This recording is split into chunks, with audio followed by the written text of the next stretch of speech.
Testing, testing. Can you hear yourself over Inazuma's music? Okay, I am audible. I am sexy. No one can doubt the greatness of my dulcet tones. And of course, one last share. Seriously, what? Okay, I'm curious. I need to know. What happens if I click share as a whisper?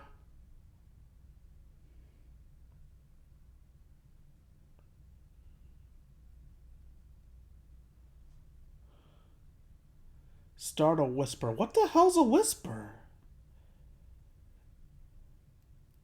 Someone apparently whispered, "Thanks for the answer to me." What?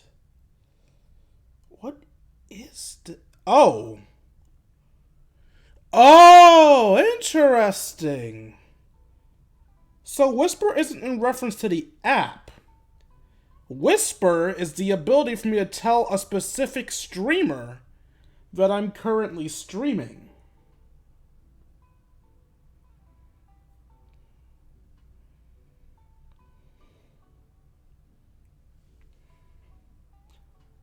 Like, one streamer just thanked me for answering a question for him. Interesting. Okay, that's intriguing. Okay, I'm learning more about how Twitch works.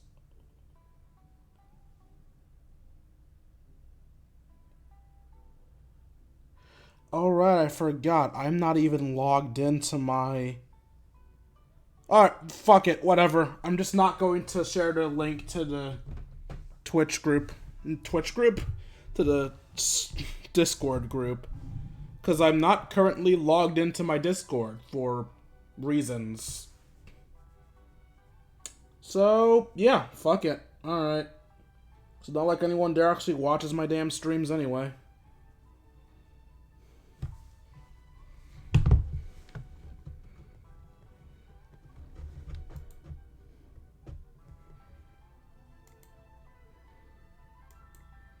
You know what? Screw it.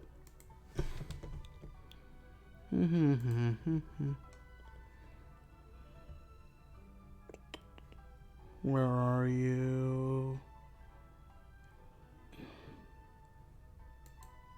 Not that. Where the hell's post your stream? There we go.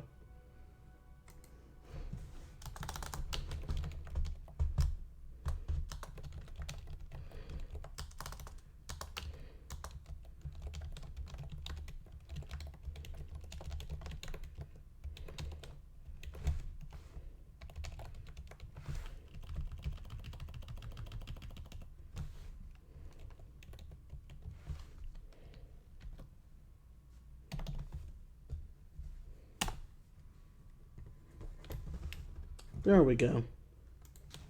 Alright.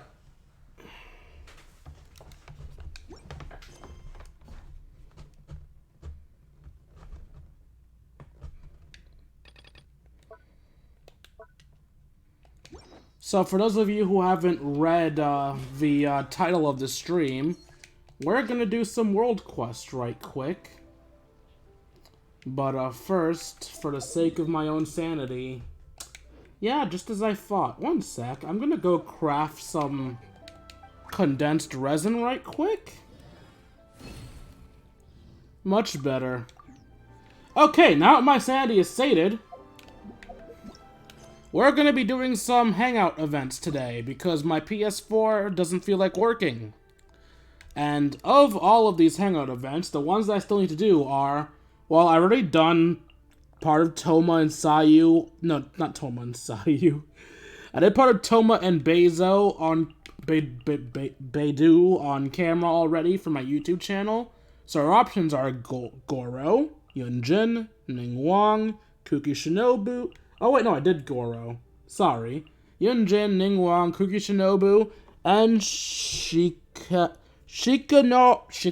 Heizou. As the title suggests, we're doing Heizou. Why are we doing Heizou?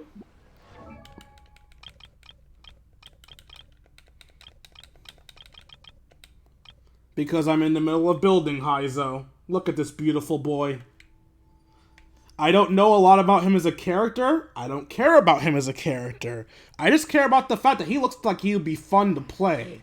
And since he looks like he'll be fun to play, I'm building him. So yeah. Trap him by storm.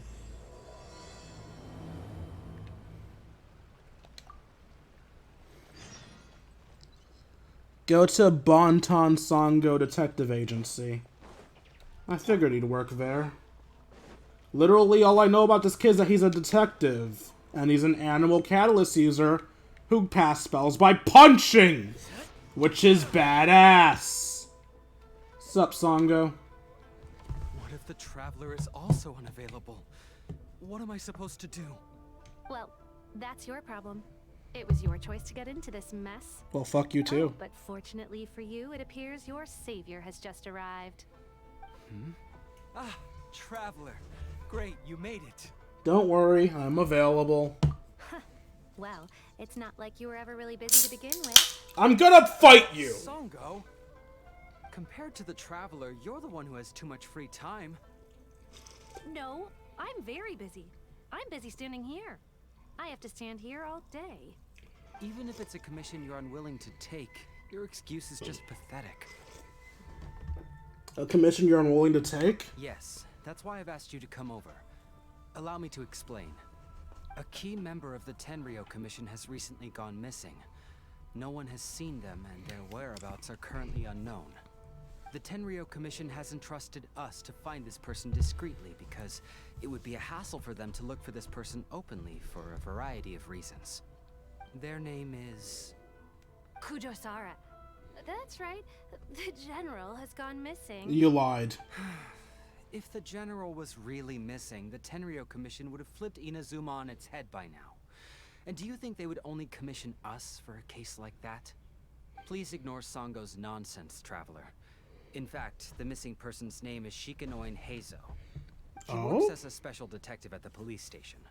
Although his rank is merely a doshin, he is quite competent and held in high regard by the police station. Do they think he's more competent than me? We get that you don't want to help Songo, but could you at least try not to make things more difficult here? Sorry, Traveler. Even though I accepted the commission, as you can see, Songo's less than thrilled to be involved in this case. Because there are too few clues? No, I'm gonna say pay. Nope, not even close. If you really want to know why, it's because I absolutely refuse to deal with that brat's nonsense. The only news that could make me happier than Shikanoin has gone missing would be Shikanoin has been missing for 100 years. Needless to say, Songo and Heizou have a bit of a history. I see what you mean. They're competitors. Well, it's a little more serious than that. Oh? According to Songo, Heizou was an obstacle in her path to the Temple of Truth. Like a yappy dog that was constantly in the way. What does that even mean? Even though Heizou has a unique personality, he's actually a nice guy. Really, I've learned a lot from him. So I can't just ignore this case, even if Songo doesn't approve. At the very least, I could entrust the commission to someone capable and trustworthy, like you, Traveler. I see, so you're basically the middleman. Huh? No, it's not like that. Listen, I'll pay the entire amount originally promised by the Khaenri'ah Commission, and I'll even personally throw in some additional funds. I'm really hoping you can take this commission, Traveler. If Heizou truly is in danger, I know he'll be safer with you by his side. Are you close with him? Actually, we get along great. But Songo has always asked me to keep my distance and not to act like I know him in public settings. So, when people ask, I usually just say I've met Shikanoin a few times. If it hadn't been for today's incident, well, let's not get into that. Anyway, could you please help look for him? Understood. I'll head over there immediately. Well, that's about all I have to tell you. Oh, please take this commission letter from the police station. If you find Heizou, return there and report back to them. Okay. Ask around on Watatsumi Island. Why the fuck was he at Watatsumi Island? Not there.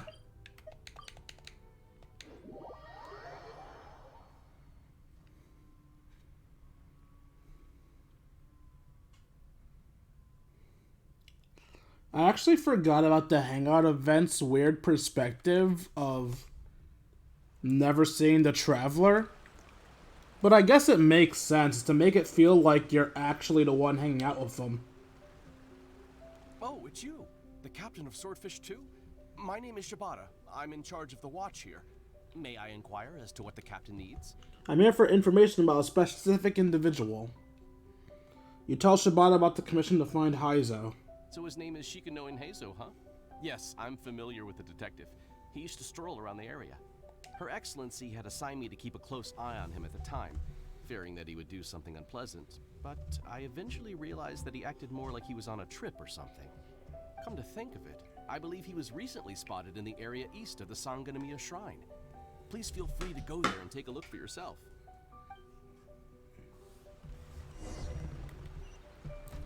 East of the shrine.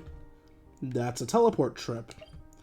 That's an easy teleport trip, alright. I won't complain. By all means, be as close to teleportation waypoints as you want. A fight? Come on, you guys. I'm nothing but a poor tourist with empty pockets. Please, you can just let me go. Shut up, Let's do that.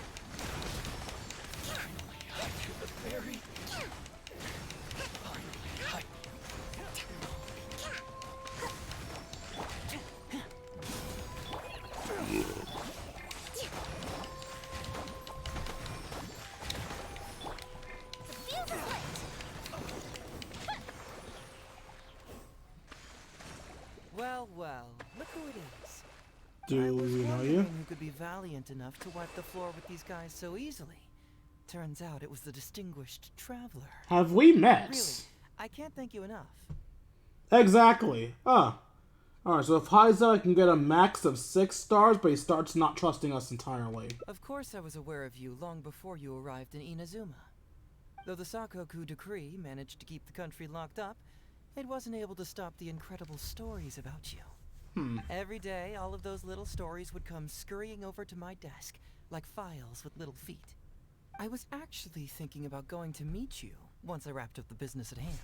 Who would have guessed that you'd show up first? I got so excited, I nearly forgot to introduce myself. The name's Shikanoin Heizou, Special Detective of the Tenryou Commission. It's a pleasure to meet you, Traveler. I wish you all the best on your journey through Teyvat, by the way. I've been commissioned to come find you. I guess that means I've taken over as the main character in your story today. I guess I've so. always heard that you take commissions from all kinds of people, helping everyone out with everything you can imagine.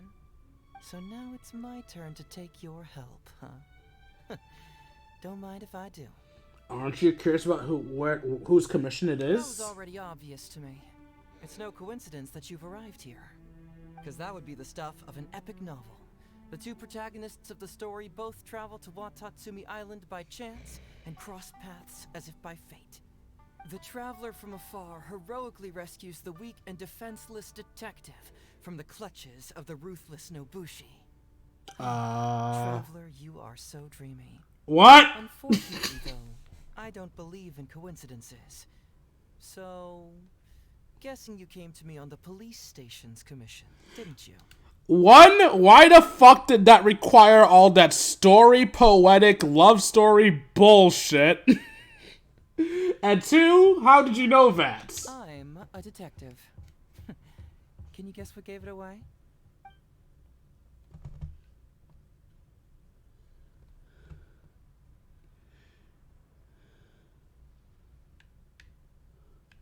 Nothing I said would have given it away, and nothing I'm wearing would have given it away.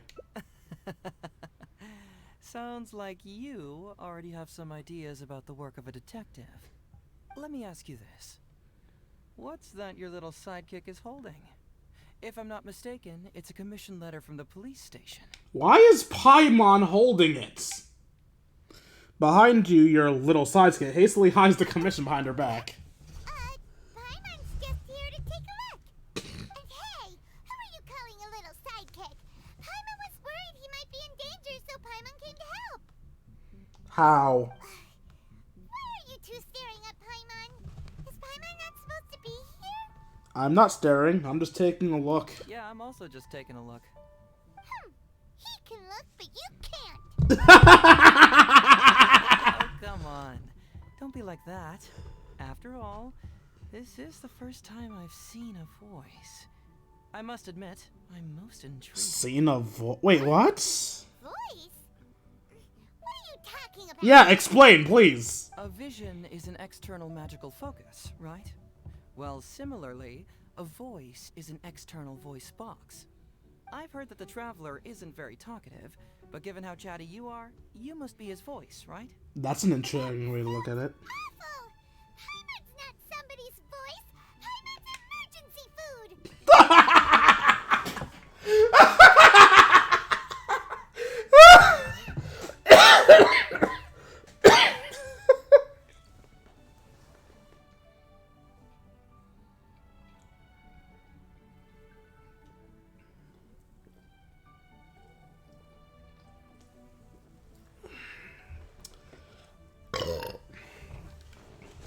I wish the snapshot button worked on this game.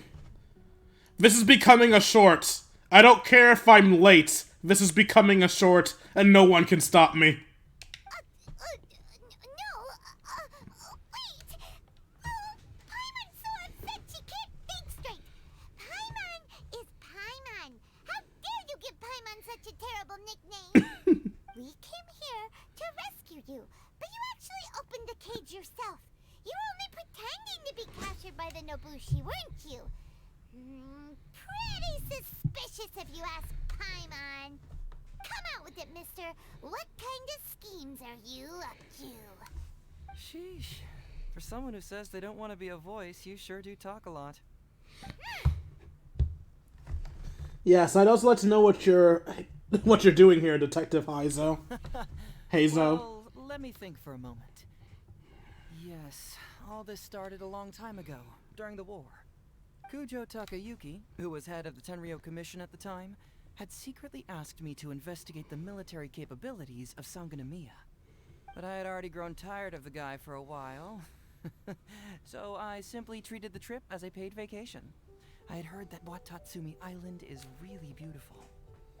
As for the mission, I thought I'd just come up with some random excuses or whatever when I reported back.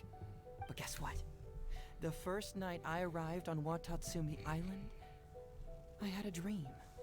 The dream contained only one message, an echo resounding from the depths of the earth that kept ringing in my ears, saying, Heizou. "Something vital is missing on this island."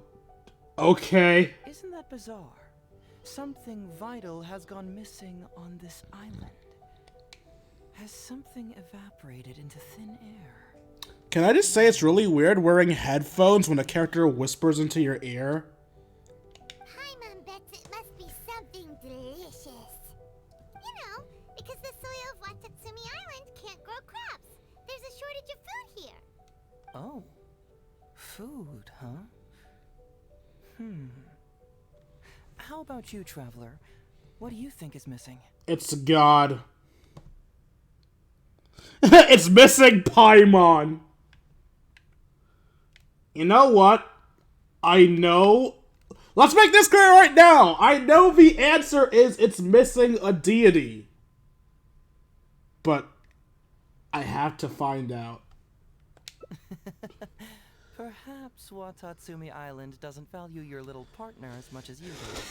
Well, as long as the Traveler still appreciates Paimon, then that's fine. Interestingly, I didn't have the same dream again after I left this place, so I became even more intrigued. Was this really just some random dream? Some people believe that dreams represent the Divine's helping hand, which I suppose is understandable. However, if you ask me, dreams have nothing to do with the gods. Instead, They are flashes of intuition. It was my intuition telling me that there was something important about this island that, poof, suddenly vanished. So I decided to accept this little commission from my intuition and investigate to see if I could come up with any compelling findings. Unfortunately, the investigation has had little progress up to this point.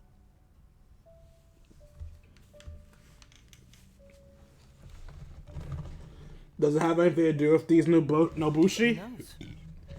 I felt there was something peculiar about them, so I pretended to get captured to see if there were any leads that would surface. And that's when you showed up. I'm sorry for interrupting your plans. Nah, don't worry about it. These guys were just a bunch of small fries. Besides, your arrival is much more important to me. I have a feeling you can help me find the answer to my dream. Oh? So how would you like to partner up on this one? We can work together to solve the mystery.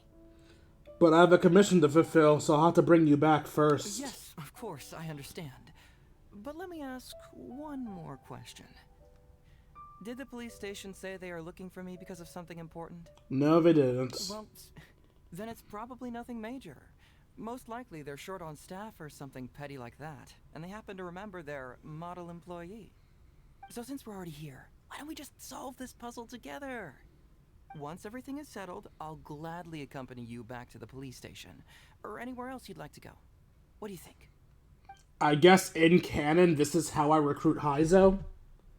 Because if anyone wasn't aware, when you put people on your team on the team building thing, that is unironically you asking them to travel with you. So I guess story-wise, this is how Heizou agrees to become our party member.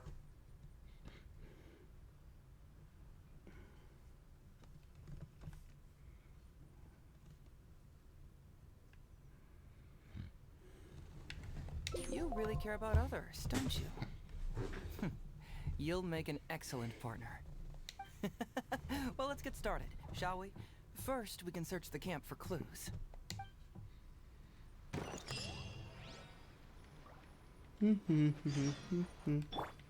Oh, wait. Before I forget. Oh, you healed up already. Okay, fair. What's the shiny thing? Oh, it's a Sango pearl. Gotta to keep that Sango Pearl. Hey, isn't this crystal marrow? Can I pick it up? I need this. I actually need these ascension items. Let me have them. Give me them. So, have you found anything? We found a bunch of crystal marrow and Sango pearls. Yes, I've found pretty much the same. And there really are a lot. Aren't these all super expensive? Oh, these must be the valuable things that went missing from the island. That's it. The Nobushi must have stolen them all. Crystal marrow doesn't grow on Watatsumi Island. I don't know if I'd go that far. The Nobushi would be very hard-pressed to find many opportunities to get their hands on commodities like these. Huh? What do you mean? Did the Nobushi gather all this themselves? No, that's unlikely. Crystal marrow is a rare material for crafting weapons, and Sango pearls are an even more precious commodity. Here's what I think. Due to Watatsumi's poor soil, the island's economy is quite fragile and heavily reliant on the trade of these special resources. So, it's absolutely vital that they keep them under lock and key and well out of the Nobushi's reach. Which means they got lucky with a huge batch like this. My guess is they ambushed a caravan. If we go ask around the Sangonomiya Shrine, we can find out if there have been any recent instances of caravans being plundered. I know someone at the shrine. Follow me. Perfect. I knew you'd be a huge help. Well, duh. The traveler is Paimon's companion after all. I'll punt you. So I can't steal this then? You suck, game.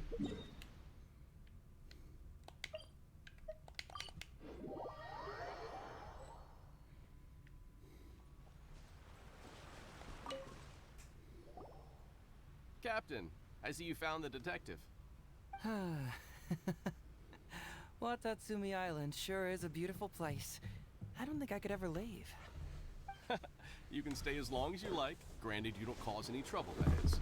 Her Excellency has stated that all friendly visitors are welcome. I'd like to know whether any merchants or caravans have recently reported incidents of stolen goods. Incidents of stolen goods? Not that I'm aware of. Her Excellency has recently launched several measures to boost the economy, including the development of trade routes and establishing our own caravans. Troops have also been deployed to protect them, so it is only reasonable to assume that the current trade routes are already very safe. Any looting or theft would be practically unthinkable. That's strange. Then where did the Nobushi get those goods from? Huh? You mean you found goods of unknown origin? Yep, and it's all Sango pearls and crystal marrow, so we know it's local. Could there have really been a theft that hasn't been reported? That shouldn't be the case. Well, perhaps you could go ask Todoroki. My hero characters aside, what do you mean you know it's local? Again, Crystal Marrow does not come on on this island. I would know. I gather the shit all the time. I use it for Sayu, who I'm also building, by the way. There was also something else I wanted to comment on, but I forgot what it was. Alright, why are we assuming that Nobushi stole it? Isn't it possible to just, own it? The fact that they're bad guys doesn't necessarily mean they can't have anything that they own proper. It's entirely possible they just mined the stuff or gathered them throughout the world on their own, kind of like I do. I don't like when the games always imply that, these bad guys must have did something bad, because God forbid they be actual humans with flaws and strengths of character. He's responsible for the caravans and is usually in the village at night preparing the goods. If something has happened, he should know about it. Great. Thank you for all the info. Let's go. Hey, traveler! It's been a while. I've missed you. Why didn't you inform me that you'd be coming over today? General Goro. You're dismissed, Shibata. You may go about your other duties while I catch up with the traveler. Yes, General Goro. His duties are to stand there You're now. discussing a case of stolen goods. Is that right? That's right. We found a lot of Watatsumi's valuable products in a Nobushi camp. You give the items you found in Nobushi camp to Goro. No, I want them! So you've come to ask if we know of any relevant cases. Well, I'm ashamed to say that, yes, the caravans have been plundered. And not just once, I'm afraid. We had already dispatched additional forces to protect the caravans, yet the crooks still managed to get away with the goods. And you're concerned that if this kind of news were to get out, it would undermine the confidence of other caravans. So you didn't make it public, and instead kept the news to only a select few. That's correct. I never expected you to be so concerned about Watatsumi's affairs, Detective Heizou. Just a force of habit, really. As a detective, I notice these kinds of things. Oh, so you two already know each other? Actually, I've only heard of Detective Heizou from the soldiers' reports. We've never met in person. Darn it. You're right.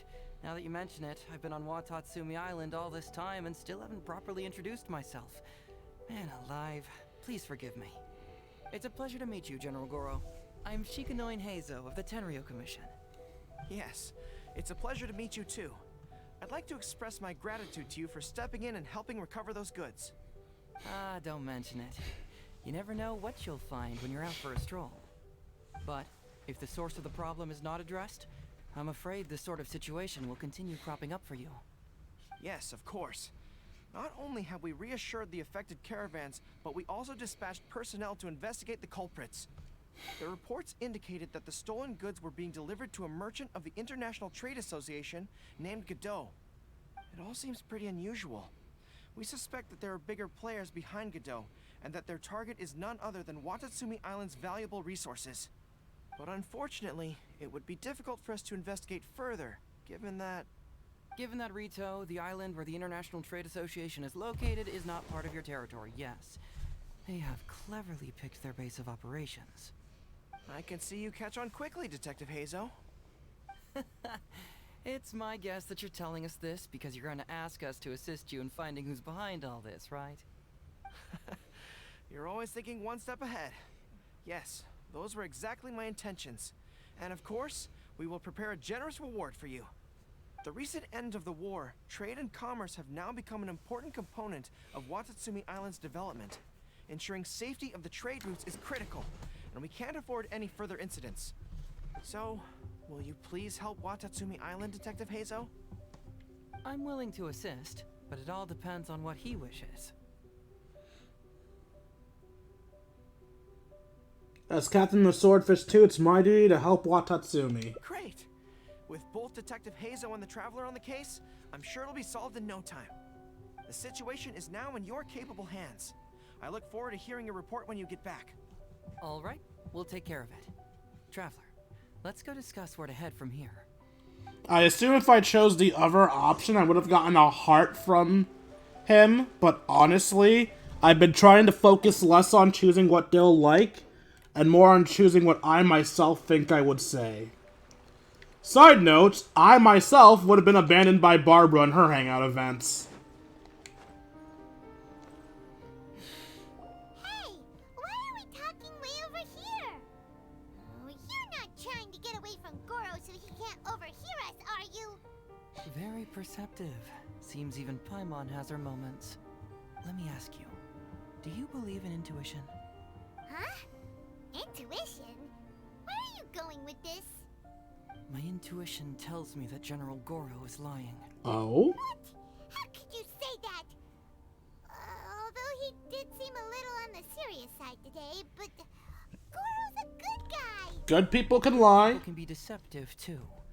After all, everyone has their secrets. What makes you say that? Well, in my opinion, the timing of his appearance was a little too coincidental.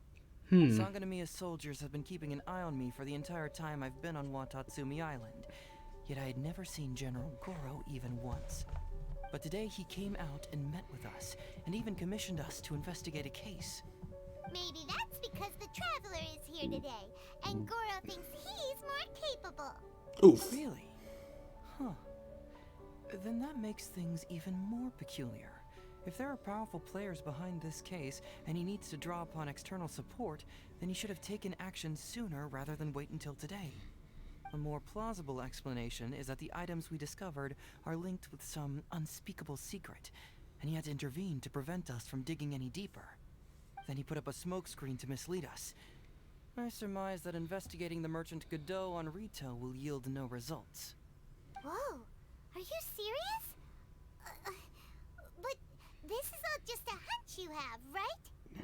Actually, there is another key factor behind my reasoning, though you may not believe me. I sense something special about Goro. Something special? Yes. Whatever is missing on this island, I sense it in him. Whoa! Hold it right there! Are you saying Goro's a thief? As in he took something valuable? It's not that simple. I can't fully explain it. It's just my intuition. This certainly doesn't line up with the Goro I know. Sure, I trust your judgment, but perhaps you're overlooking someone else, the true leader here. Sangonia Kokomi. Alright, you've convinced me. What might be some secret here? What do we do? No, your videos we should go to read investigate. Alright, you've convinced me. There might be some secret here. What do we do? It's simple. We should just investigate whatever it is they're trying to hide from us. And what were we planning to do just before Goro showed up? Oh, we were going to talk to the leader of the caravans. Yeah, someone named Todoroki. Bingo. There's no time to lose. Let's go talk to this Todoroki. I'm sorry, Goro. Wait until night between 8 p.m.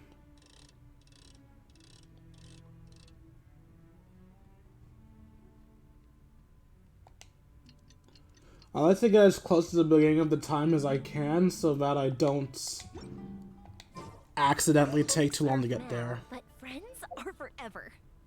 I agree. Friends are forever. Unless they annoy you one too many times.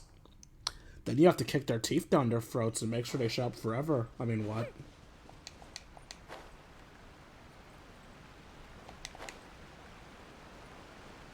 Oh, it's on the ground, so I don't have to worry about staying high up. I wanna fly high so I can reach the highest of all of the heavens. Somebody waiting for me so high. Todoroki, the shipment has arrived and is ready for inspection. Good, let's go. Hey, it's Todoroki! Quiet. Let's follow him and see where he leads us.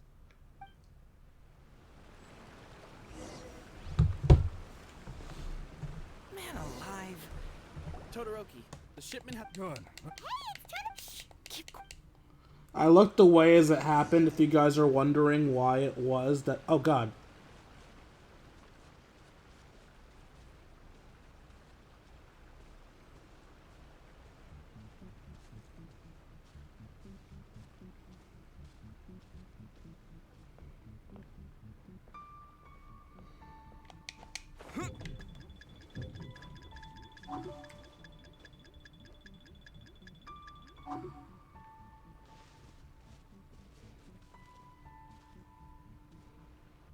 Your intel was spot on. When we arrived, the Nobushi were all still asleep. Okay, legit question, why is gliding loud? I'm not on the ground at all. Why was that loud? We captured them all, and the goods were retrieved and brought back here. I'll take a look. Everything seems in order. Good work. Glaze lilies. Nothing. Thanks to the efforts of your caravan, the price of grain in the village has decreased. That's right. And who would have thought that the injuries we sustained during the war would have such a lingering effect on our bodies? But thankfully, you also brought back some life-saving medicine. Things are improving thanks to the help from those up top. Oh, by the way, what is the state of the village's inventory? Make sure that it's confirmed tonight. I have to leave tomorrow morning after I go to the Sangonomiya Shrine and get instructions from General Goro. Don't worry. We've already prepared the list. Just follow us. Huh? The soldiers from Sangonomiya seized the Nobushi stolen goods? But didn't Goro say all the stolen goods were headed to the International Trade Association? And Todoroki said he'll get instructions from Goro tomorrow. Interesting. It appears these seized goods were never stolen. There's something else behind all this. Now's our chance to look around and see if we can find any leads. Glaze lilies? What are these doing here? Shouldn't it be crystal marrow or something? This box is packed so tight. It looks like it could burst. Let's see what's inside. Huh? What are all these plants and flowers? Oh, there's a small note here. A torn bill. The handwriting has been smudged by water stains, making it difficult to read. Only a faint outline of the words Foreign Trade Association can be seen on the signature.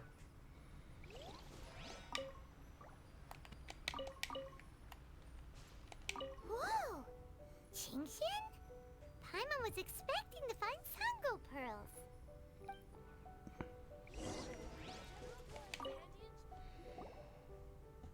So, did you find anything? Wow!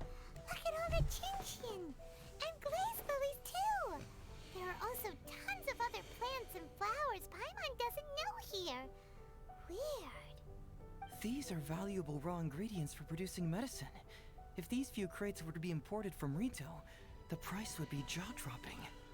On top of that, these items seem to lack a tax clearance certificate, meaning that they were most likely smuggled.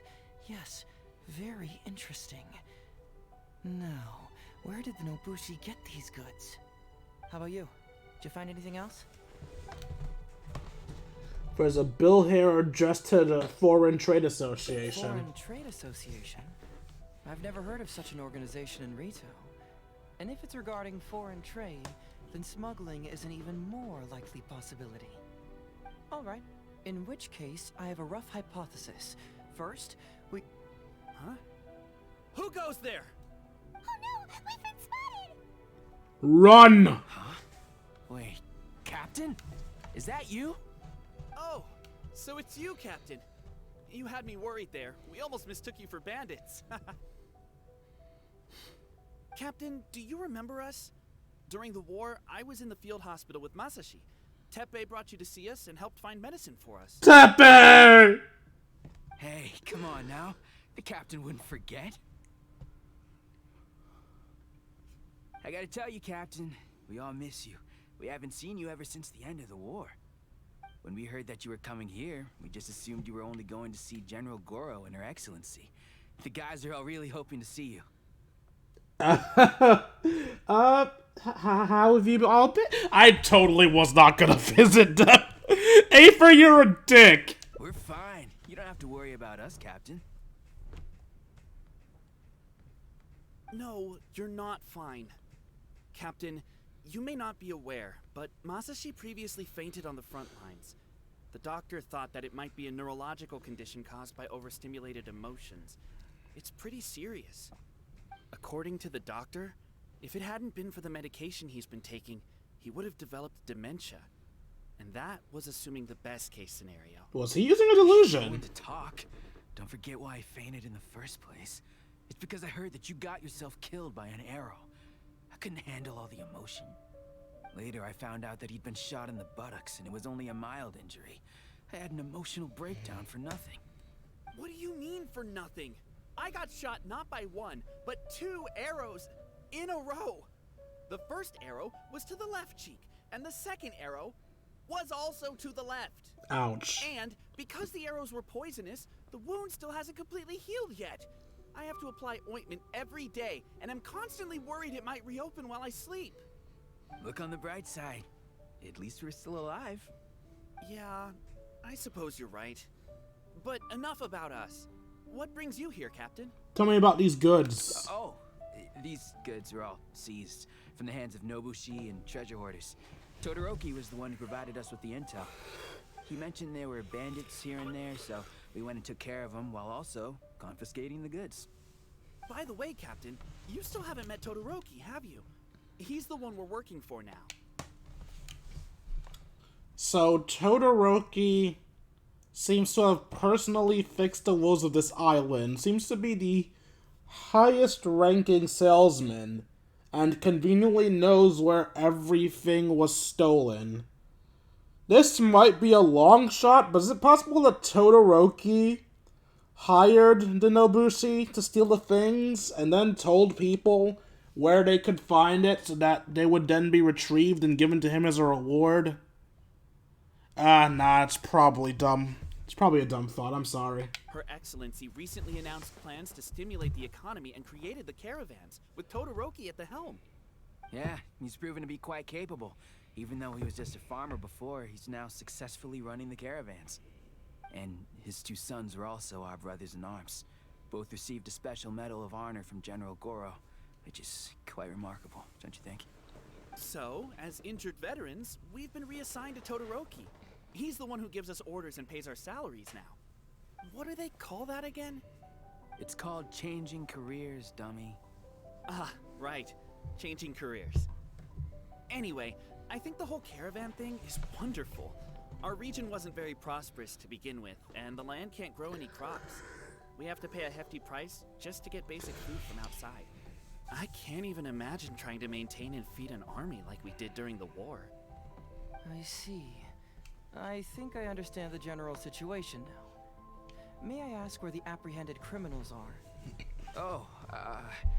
And you are? Don't worry, he's a friend of mine. Ah, I see. The captain's friend. It should be okay to tell you then. We apprehended all the culprits and escorted them to a temporary location not far from here. Unfortunately, Masashi and I have other duties tonight and won't be able to take you there. Why don't you wait for a moment and I'll find someone else to show you the way. It's alright, you can return to your duties. We'll find the way ourselves. I'm pretty sure I've already got a grasp on what's going on. All I need now is to confirm it with the apprehended bandits. Let's go. Are you still a little confused? Let me help connect the dots. This whole thing was actually quite similar to a case I once worked on previously. It was a case involving the trade of prohibited items, and they employed an old trick to execute the deal. The culprit would first go strolling down the street until they knocked over a pedestrian on purpose, using the opportunity to slip the prohibited goods into the Really? That was too fast? Please forgive us, sir. We are nothing more than petty thieves. Okay, no, I'm bitching. Why did that cut off his speech? I was moving on par with him. Hell, I was moving slower than him because I was a smaller sized character, and I didn't even fucking run. Why did that cut off his dialogue? Damn it, game, if you're gonna put automatic dialogue in that you know people are gonna want to hear, make it so that the dialogue finishes before you reach the area, especially if you're not rushing. Okay. Sir, what do I look like? A commissioner? Does my friend here look like a commissioner to you? Officer! First, I'm gonna need to ask you a few questions. Sure. Go ahead, ask anything. The soldiers discovered many valuable goods in your camp. The goods don't appear to be from around here, so the question is, where did they come from? Oh, the goods? Right, we picked them up at the beach. You picked them up? Well, no, we, actually stole them. Be honest now. Tell me the whole story. Yes, sir. I mean, officer. We took those goods from a small merchant ship just off the beach, but we didn't exactly steal them. You see, the ship's guards all took off running the moment they saw us. They abandoned the goods, and we simply came and picked them up. But next thing we know, a group of soldiers arrives, and we're all apprehended. Talk about bad luck. We didn't even have a chance to stash away the goods before we got caught. You say that the merchant ship's guards fled without putting up a fight. You expect me to believe that? We just assumed they were scared witless and didn't have the guts to fight. I'm not bragging or anything, but our boss is pretty intimidating. With his massive muscle and strength, he could scare anyone. You really expect us to believe all this? No, you gotta believe me. Just the other day, we scared off an entire squad of soldiers. When they noticed us, they went running and dropped their goods. I swear. I still remember seeing tons of Songo pearls and crystal marrow on that load. All nice and shiny, too. Whew, it was amazing. Unfortunately, a bunch of pirates came later and snatched those goods. It just happened that our boss had diarrhea that day and couldn't hold off the pirates. This luck of ours. The hell? Wait a tick. Pirates? Yep, no doubt about it. They came on a massive ship, and their captain was a pretty lady with an eye patch. We had no idea how powerful she was. It was like Beto. boom, boom, thud. Only took 3 hits before she knocked out the boss. A pretty lady with an eye patch? So that was obviously Beto, but I want to point something out. It took 3 hits for her to take down the boss. She supposedly cleaved a Leviathan in 1 slash after getting her vision. Their boss did a better job fighting Beto than a fucking Leviathan. Granted, she was fighting the Leviathan for days beforehand, but that implies she never actually got a clean hit on the damn thing, because it said she killed it in 1 hit, so... Yeah, that boss is tougher than a fucking sea dragon. Oh. Does this description remind you of someone, Paimon? No! Doesn't remind Paimon of anyone. Okay. And how about you? Come to think of it, all pirates are pie batches. Really? Okay, I'll take that as a no, then. It appears that the situation is just as I suspected. Todoroki is striking a shady deal with a group of pirates, while General Goro appears to be assisting with the cover-up. What? How could that be? Todoroki said that he'd be going to Sangonomiya early tomorrow morning to get Goro's instructions before the caravan leaves. Now is the time to address any doubts you may have. Tomorrow morning will be our moment to confront them. Hopefully, my final question will be answered then as well. Your final question? The question of what important thing this island is missing. I can feel some connection to the question in Goro, Todoroki, and even to Kuda and Masashi. Hopefully, we'll finally have an answer tomorrow. Let's get some rest. I'll see you at Sangonomiya tomorrow morning. Alright, all this happened during night. Wait, did it happen during night? It's daytime. What the hell? What?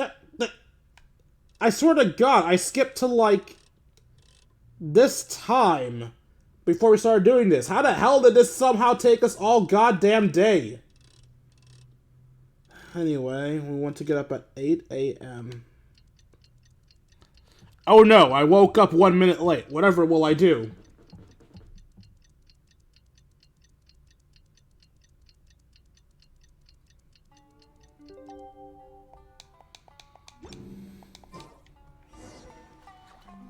Question Todoroki. Alright, Todoroki, why aren't you using your fire quirk? Tell me!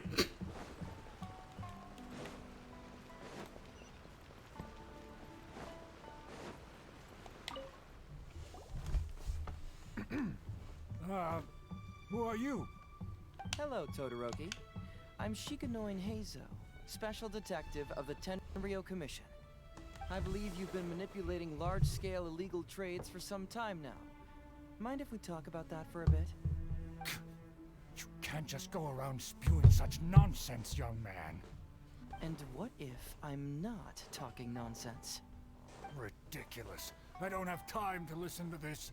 Get out of here, you little brat. I know I'm on the younger side compared to you, Todoroki, so I'm sure you must have heard the old saying.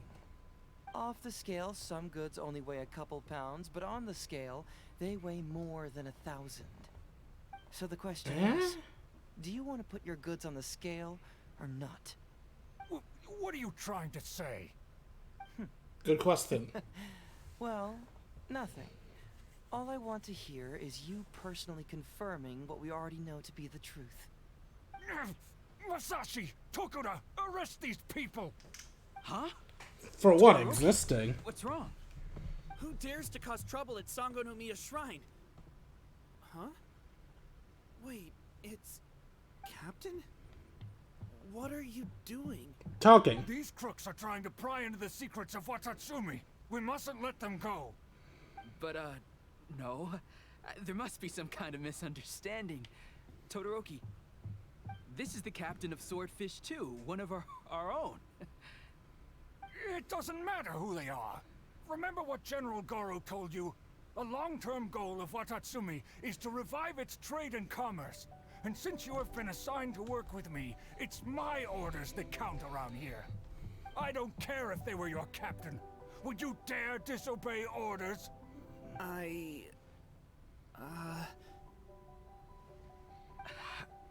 What do we do? Well, what are you waiting for? All right, I see how it is. If you two won't do it, I will. I'm sorry, I what? really hoped it wouldn't come to this.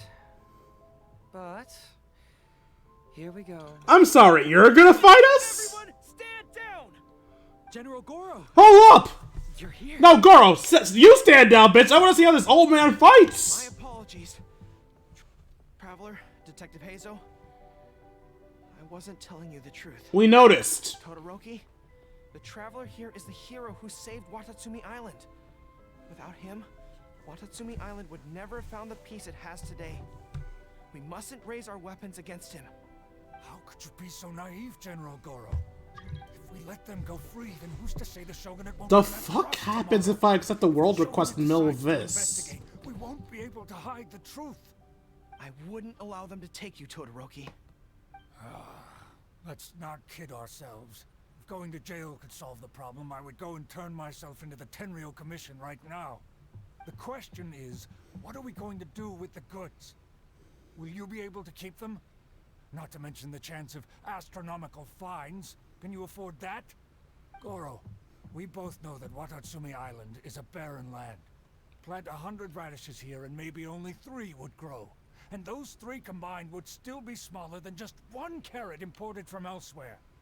You can't grow food or medicinal herbs here, and if we buy them from Rito, we pay exorbitant taxes.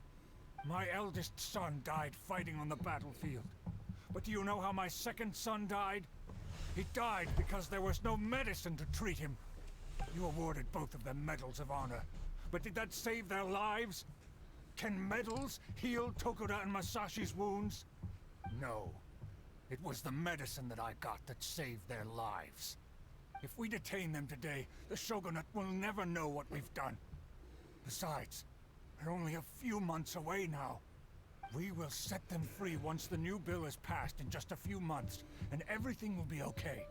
None of what happened here will be mentioned again, and life on Watatsumi Island will continue to improve. I understand, Todoroki, but they won't... I can trust the Traveler won't, but the detective here is a Tenryou commission officer. That's a good point. Forget it. You're the general. I'm just a radish farmer. Wait, what's the bill you just mentioned? It's a new commodity tax bill currently being drafted by the Kanjo Commission. The bill exempts taxes on goods that are in short supply on Watatsumi Island. Once the bill's introduced, we'll be able to buy commodities that we need from regular marketplaces. Oh, I see. Man alive. I wish I had known sooner. In that case, how about we put your fears at ease and I'll stick around here a little longer. Until the bill is introduced. Huh? Detective Heizou, are you saying that... You mean you're willing to stay here, young man? I get it, because if he comes back with me, he'll be required to tell them what he found out. By staying here, he doesn't have to tell them shit yet. Come on, you two. What's with the strange looks? You've been keeping me under close surveillance, haven't you? Surely you must have noticed that aside from being a detective, I'm also an ordinary tourist who likes to enjoy good scenery. I believe that after the new commodity bill is passed, there will be more and more traffic between the two sides, and more people will be coming to visit Watatsumi Island. I have to take the opportunity now and enjoy this place while I still have it all to myself. Before long, tourists will start pouring in. Thank you, Detective Heizou. On behalf of the people of Watatsumi. My pleasure. But one good turn deserves another, does it not? Oh, you mean there's something you wish to request? I suppose you could say I'm from the Shogunate, but the traveler next to me isn't. As far as I know, he's planning to visit other nations soon, and it is unclear if he will return to Narukami Island or not. Therefore, there's no need to limit his freedom, right? I'm sure no one else will hear of what happened today. Am I right, traveler? I'll tell him everything. Well, it's settled then. Hell yeah. He will always be an important Max part of happiness. Watatsumi, and I would never dream of limiting his freedom. So please, don't worry, Detective Heizou. I'll hold you to that. But if I ever find out you've lied to me again, there's a chance I'll lose my cool. I'm sorry for not telling you the truth earlier. It's a serious matter, and I didn't want outside parties to become involved. But today, I realized my poor judgment. How could I possibly hide anything from Detective Heizou and the Traveler? Honestly, I don't think you did anything wrong, Goro. At least when it comes to Heizou. Hiding it from me is a tad fucky-wucky, but I get why you did it. I'm glad you understand now. But, in all honesty, I'm the one who should be thanking you. It's because of you that I was finally able to reach an answer. After all, nothing makes a detective happier than putting a case to rest. Ah, I understand now. You really are an interesting person, Detective Heizou. No, I'm afraid you don't quite get what I mean. Oh? I'm sorry? Wait! Paimon gets this one! It's the answer to your question, right? The one about the thing you sensed coming from Goro and the others. Now you figured it out. It's missing food? The thing you sensed coming from me?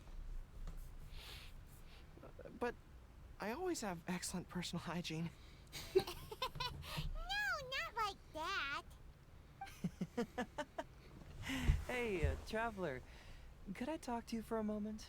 Besides, I haven't had a chance to thank you yet. Oh, are we hiding more things from Goro? Right after you just gave him shit for lying to you, we're just gonna hide shit again? Okay. Where? Oh, here. Okay. Hey, there you are. Come here. Look, look.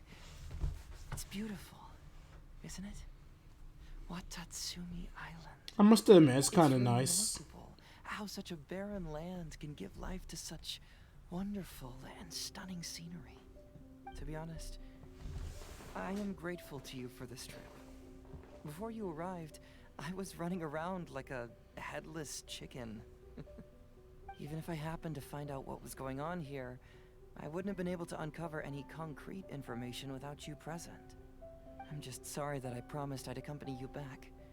It appears that I won't be able to do so for the time being. So please, cover for me in the meantime, okay? Have you really decided to keep the whole thing a secret? It's all in the past now. Let's just chalk it up as an intriguing experience I had on my trip here. Besides, that's not what I wanted to investigate anyway. So now you have the answer you were searching for? Yes.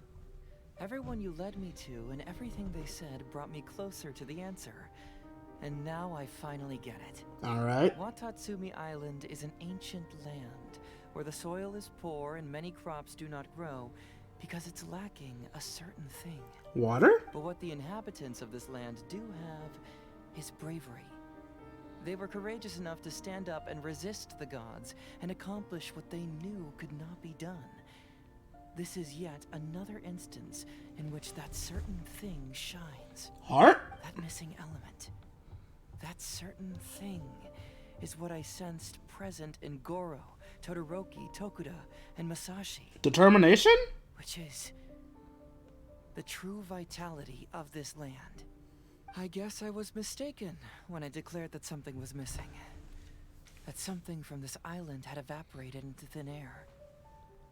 Because even something that evaporates is not gone. It's still there, just in a different state of being. When water is heated by fire, it evaporates and eventually finds its place in the sky. Similarly, when the land was harmed, its vitality evaporated and eventually found its place among the inhabitants. This is the final answer I've been searching for. Anyway, thanks again. You know, even though we just met, I wish you could be my partner all the time. Call me Grady, I guess. But, of course, I know that's impossible. You have your own journey to complete.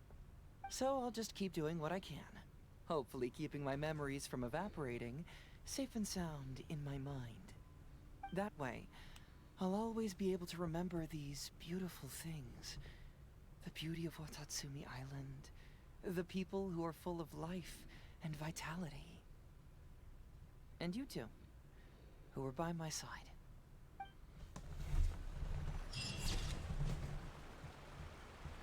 The journey will end, but the memories will remain.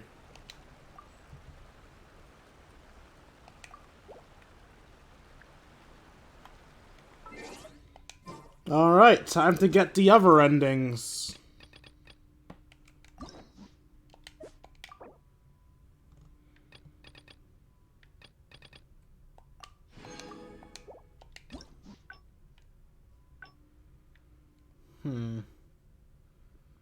First, we'll continue down this path. Oh, there's like no alterations in this path whatsoever, it seems. That's surprising, actually, but okay. I'm feeling alright today. I'll take the chance to try. Maybe I should have actually listened to Kolei's idle dialogue. I've never actually heard it before. Something vital is missing. Isn't that bizarre? Something vital has gone missing on this island. Has something evaporated into thin air? What could it be? Paimon bets it must be something delicious. You know, because the soil of Watatsumi Island can't grow crops. There's a shortage of food here. Oh. Food, huh? How about you, Traveler? What do you think is missing? Is it missing a deity? You mean the Great Serpent? Well, that's an interesting answer. But the Electro Archon hasn't abandoned this place. Interestingly, I didn't have the same dream again after I left this place, so I became even more intrigued. Was this really just some random dream? Some people believe that dreams represent the Divine's helping hand, which I suppose is understandable. However, if you ask me, dreams have nothing to do with the gods. Instead, they are flashes of intuition. It was my intuition telling me that there was something important about this island that, poof, suddenly vanished. So I decided to accept this little commission from my intuition and investigate to see if I could come up with any compelling findings. Unfortunately, the investigation has had little progress up to this point. Does it have anything to do with those no Bushi? Who knows? I felt there was something peculiar about them, so I pretended to get captured to see if there were any leads that would surface. And that's when you showed up. Sorry for interfering with your plans. Nah, don't worry about it. These guys were just a bunch of small fries. Besides, your arrival is much more important to me. I have a feeling you can help me find the answer to my dream. So how would you like to partner up on this one? We can work together to solve the mystery. But I have a commission to fulfill, so I'll have to bring you back first. Yes, of course, I understand. But let me ask one more question. Did the police station say they are looking for me because of something important? No, they didn't. Well, then it's probably nothing major. Most likely they're short on staff or something petty like that, and they happen to remember their model employee. So since we're already here, why don't we just solve this puzzle together? Once everything is settled, I'll gladly accompany you back to the police station, or anywhere else you'd like to go. What do you think? I'm curious about your dream, but it's my duty to bring you back. What a sterling example of dedication. In that case, I'll accompany you back to the police station first. We can discuss the issue of Watatsumi Island later. So for Heizou to like you, your wants need to go against what you choose to do.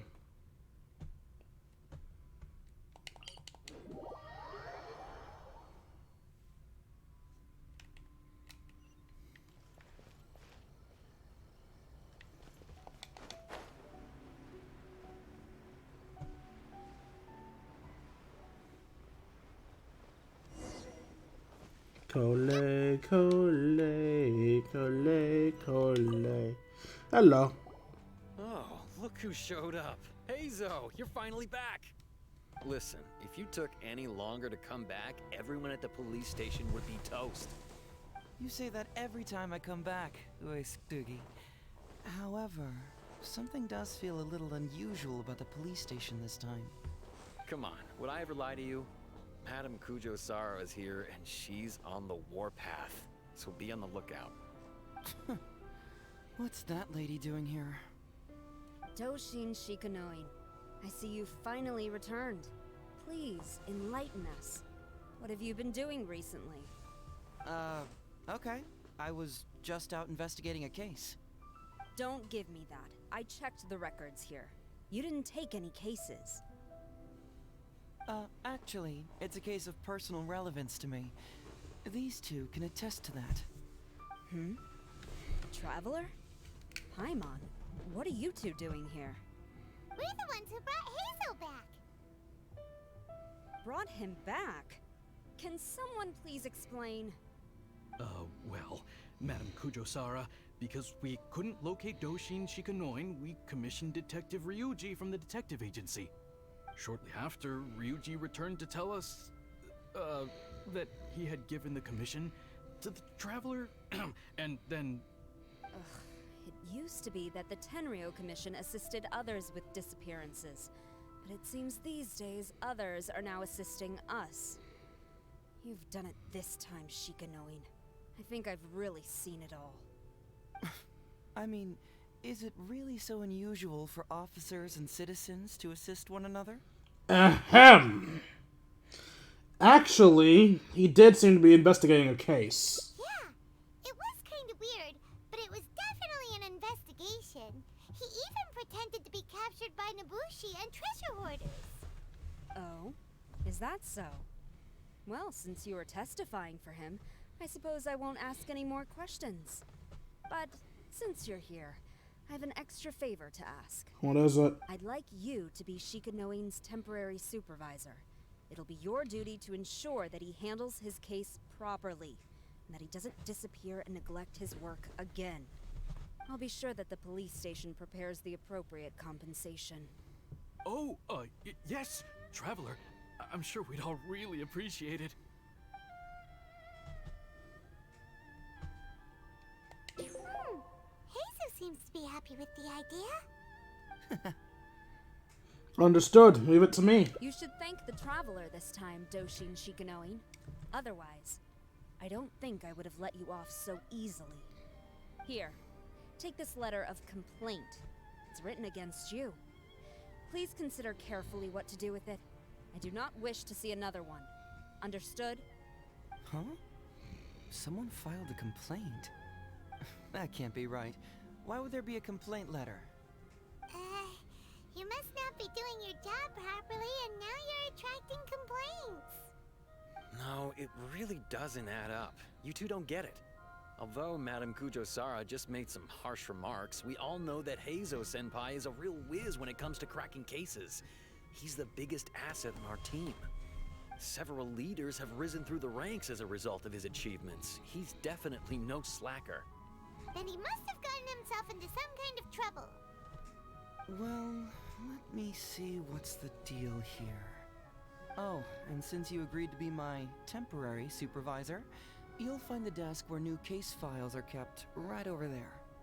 Would you mind helping me check what cases I need to deal with? I think you need to deal with your complaint letter first. Of course. But first, I have to confirm what's going on, and whether or not the letter's legit. Please, have a look at the case files first.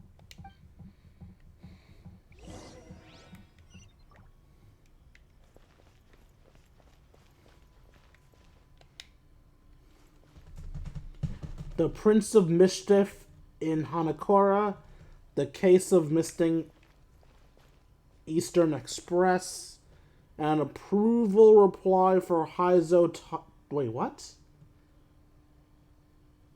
An approval reply for Heizou Talks Fraud. Police Station. Your application for the public awareness campaign Heizou Talks Fraud has been received. Following review, your station has been authorized to run the performance with Shikanoin Doshin in charge of the related work. The headquarters of the Tenryou Commission. Heizou Talks Fraud? What's that? Sounds interesting, whatever it is.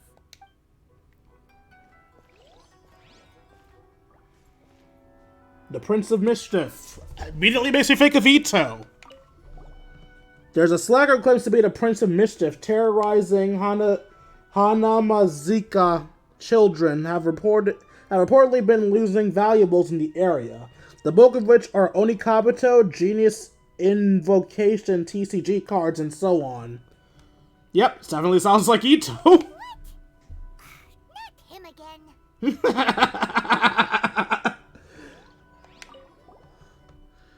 The beloved dog Eastern Express reportedly went missing late in the night. Who the fuck names their dog Eastern Express? The owner discovered 12 canine footprints of varying sizes in the courtyard, leading to the initial assumption that the crime was carried out by a team. Oh, the dogs are back. Interesting. Who would give a dog such a strange name? My thoughts exactly.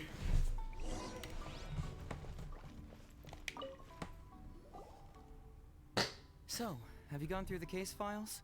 Is there anything that caught your eye?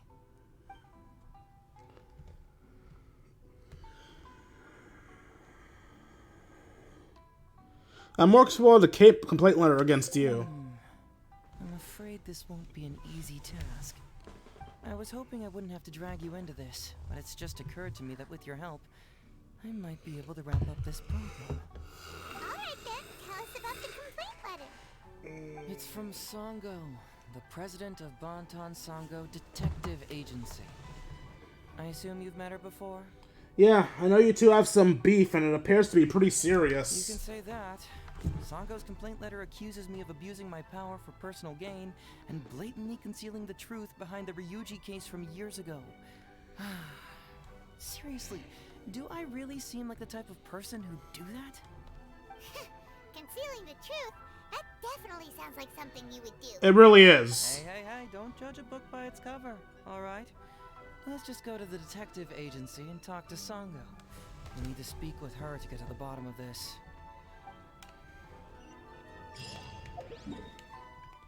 Normally, I'd wait for the thing to pop up, but I already know where Sango's detective agency is, so... Whee! I should go about changing her wings. Actually, I guess those wings do match better.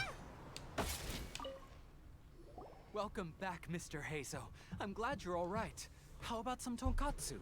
You must have missed the taste of home after so long. Maybe next time, Ryuji. Seems like somebody's been expecting me. And I'm afraid they're only going to be disappointed once again. Well, look who it is. The great Detective Heizou. What nonsense were you talking about just now? I've been worried about you, you know. So much so that I took the trouble to write that heartfelt letter to the Tenryou Commission. Bitch. Well, was it sufficiently flattering for you? Uh-oh. They're at it again.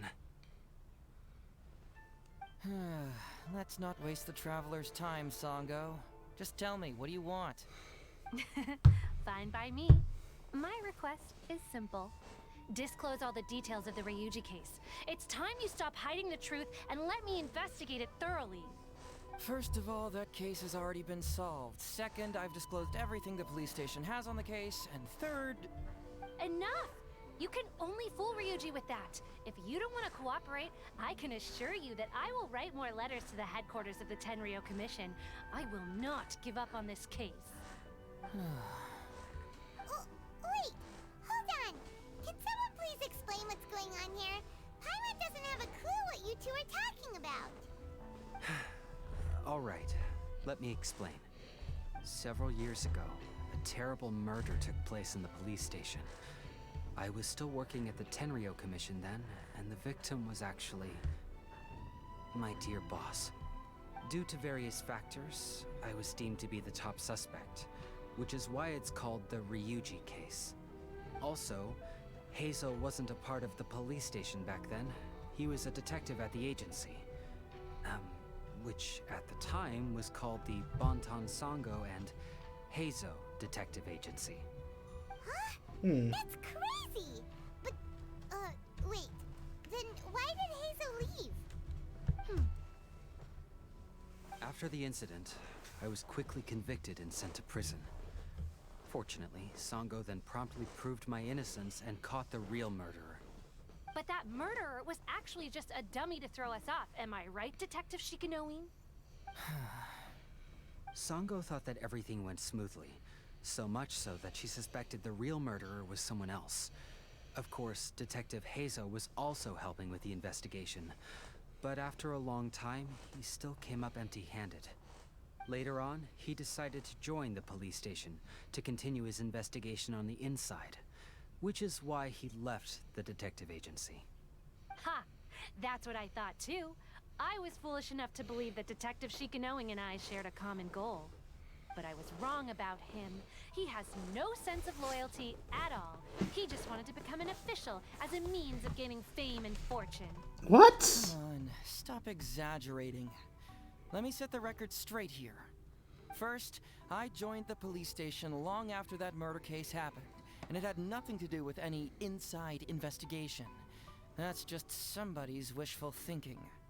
Second, purely out of curiosity, I did investigate the case later from within the police station. My conclusion was that the suspect Sango had caught was in fact the real murderer.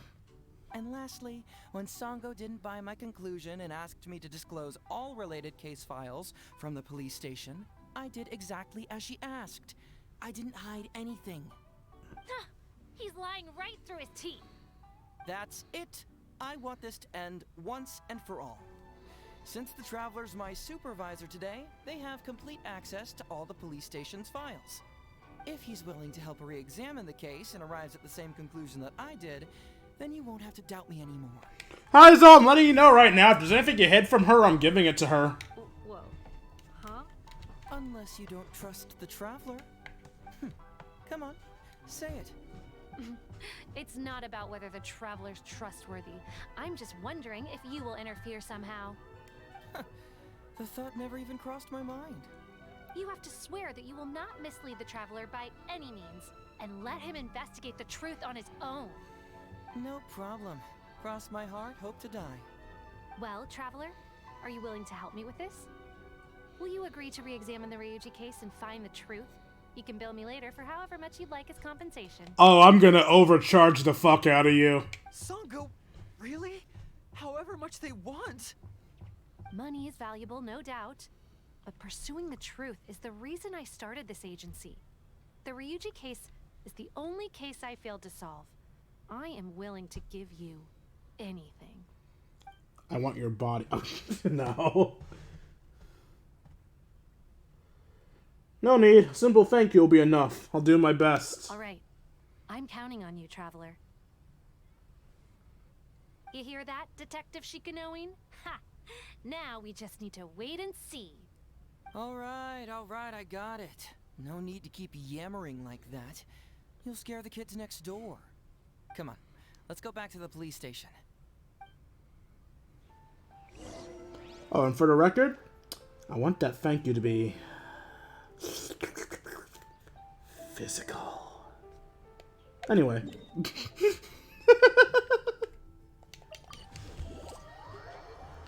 I know humor like that isn't smiled upon this day and age, but what can I say? I'm a dumbass.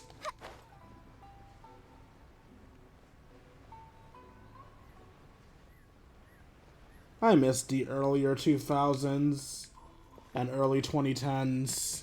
Alright, hang out here for a sec. I need to go to the archives to get the case files. For now, why don't you go and chat with Yuriki Owada over there? He worked on this case too back in the day. You seem to really want me to look into this. No, you misunderstand. It's not that I want you to look into this. It's just that you're the only one who can. You're the only one I can think of who Sango would ever believe. She trusts in both your qualities and abilities, so I hope your findings can finally convince her and put an end to this whole thing. Sure, she's just writing complaint letters for now, but who knows what she'll do in the future. Alright, I'll go get those case files. You go ahead and talk to Yuriki Owada for a while. Part of me is concerned that he's the one getting the case files, but I guess he would know what case files they are. Oh, hello there. Heizou sent me to talk to you about the Ryuji case. The Ryuji case? So you want to reinvestigate that one? That was several years ago now, but I still remember it clearly. It's pretty hard to forget something like that. Especially when the victim was the head of this police station. His name was Takatsukasa Isamu, the younger brother of Takatsukasa Susumu, head of the Takatsukasa clan. He was really one of a kind. Decisive, brave, and smart. He was much younger than me, and already had quite a reputation. I'm sure he would have gone far in the Khaenri'ah Commission, if only he was still alive. What a shame. Who would have guessed someone was plotting against him? They say Ryuji was the top suspect. People will believe anything they hear. Everyone in the police station knew that Ryuji saw Takatsukasa Isamu like a father. Ryuji was an orphan, you know. Before he joined the station, he had been taking odd jobs here and there. It was Isamu who really took him under his wing. Ryuji was simple and not particularly bright, but he was very loyal to those who treated him well. He's also hard-working. Isamu must have seen these qualities in him and decided to keep Ryuji by his side. Ryuji worked with him for years after that, and was even promoted to be his personal assistant. Do you really think Ryuji would do anything to harm him? So, then why was Ryuji convicted? Even Paimon can tell that's a mistake. Well, here comes the interesting part of the case. Within a week, and before all the loose ends had even been tied up, Ryuji received his conviction. Moreover, it was signed by Madame Kujo Sara. What? Why would Sara do something like that? What do you mean? What do you think, Owada? I'm getting older now, and my eyesight is poor. I can't see too clearly anymore. Hey, come on, Yoriki Owada, there's nothing to see. It's obvious that the Kujo clan did it. You can't just go around saying things like that, Wisuki. Those were just hearsay. There was no evidence. That's not true. Traveler, you may be unaware that the Takatsukasa clan has always been assisting the Kujo clan in the Tenryou Commission. But who doesn't want to be the boss, right? And Takatsukasa Isamu was the key figure for the Takatsukasa clan to bring down the Kujo clan. At that time, no one was held in higher regard than Isamu. So, naturally, the Kujo clan saw him as a potential threat. Kujo Takayuki must have been planning it all along, that rascal. Takayuki is able to control the Takatsukasa clan as long as he's in power. But by the time he retires, Isamu would have been at the apex of his political power, while Masahito and Kamaji of the Kujo clan would still have been too young. The two of them wouldn't stand a chance against Isamu. You think Kujo Takayuki would simply sit back while Isamu gained traction? So he decided to strike first. You youngsters and your conspiracy theories. No, it's true. It's the only way to explain it. Otherwise, why would an impartial person like Madame Kujo Sara sign Ryuji's conviction so quickly? They had to find a scapegoat to pacify the Takatsukasa clan, so Kujo Takayuki must have told her to sign it immediately. I'm not accusing Madame Kujo Sara of anything, mind you. I respect her very much, but maybe she had no other choice. What do you know? I'm sure Madame Kujo Sara must have had her own reasons. What about the real murderer who was later caught by Sango? The guy was a forensic expert who worked in the station named Shiroyama. I have to admit, he wasn't easy to track down. That Sango really is something, though. She caught him without even breaking a sweat. It turned out that after poisoning Isamu, Shiroyama secretly took the poison to Ryuji's place in order to frame him. Later on, the poison was also found in the forensic office, but that was already after Shiroyama's death. He confessed everything in a testament. That's right. He hung himself in the forensic office not long after Sango was on his trail. Probably because he knew it was only a matter of time before he would be caught. That sounds way too suspicious. He didn't admit whether he had been prompted by Kujo Takayuki. He took the responsibility alone. I bet Kujo Takayuki promised him a sizable compensation. After all, Shiroyama had a family to feed. There you go again, pulling conclusions out of thin air. There wasn't any evidence of that at all. Listen, I can almost guarantee that it was the Takatsukasa clan who invited Sango to investigate. We all knew that Ryuji was just a scapegoat. You think the Takatsukasa clan wouldn't figure that out? They're not stupid. So, they were suspicious of the Kujo clan and invited Sango to take the case. However, the Kujo clan were still a step ahead and were able to remove themselves from the situation before the whole thing blew up. They drove Shiroyama to take all the blame as well as his own life. A perfectly clean cut for the Kujo clan. With Shiroyama dead, there was no one left to testify. Even the Electro Archon herself wouldn't be able to do anything. You make up stuff faster than a politician. It's a wonder nobody's asked you to be an advisor yet. Hey, that's their loss. The whole thing is starting to sound complicated. Hey, I brought the files. I bet you got quite an earful just now, huh? But don't believe everything they say. After all, people can tell you anything, and it's hard to separate truth from rumors without facts. So what really matters is the case files. Everything laid out here is all that the police station has about the case. Please, take a look. Remember, This is gonna be a lot of you reading. may find many clues during an investigation, but not all of them are useful. And in some cases, the clues you will find will not only be useless, but downright misleading. Also, if a clue cannot corroborate anything on its own, you can always compare it with other clues, and maybe then you'll find what you're looking for. Okay, that should just about do it. I'm looking forward to your results. Hold on. What actually counts as a result? Usually, you need to find two things from these clues: a proven motive and proven means. Once you can confirm these two things, the criminal can be proven guilty. I understand. All right, you can go ahead and get started now. I look forward to hearing your verdict. Motives and means, huh?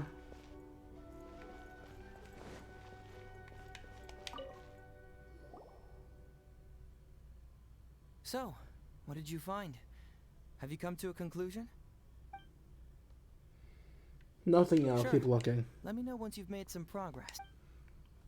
So that's why there's 4 now instead of 3. I have to look through these and make a decision myself. Okay.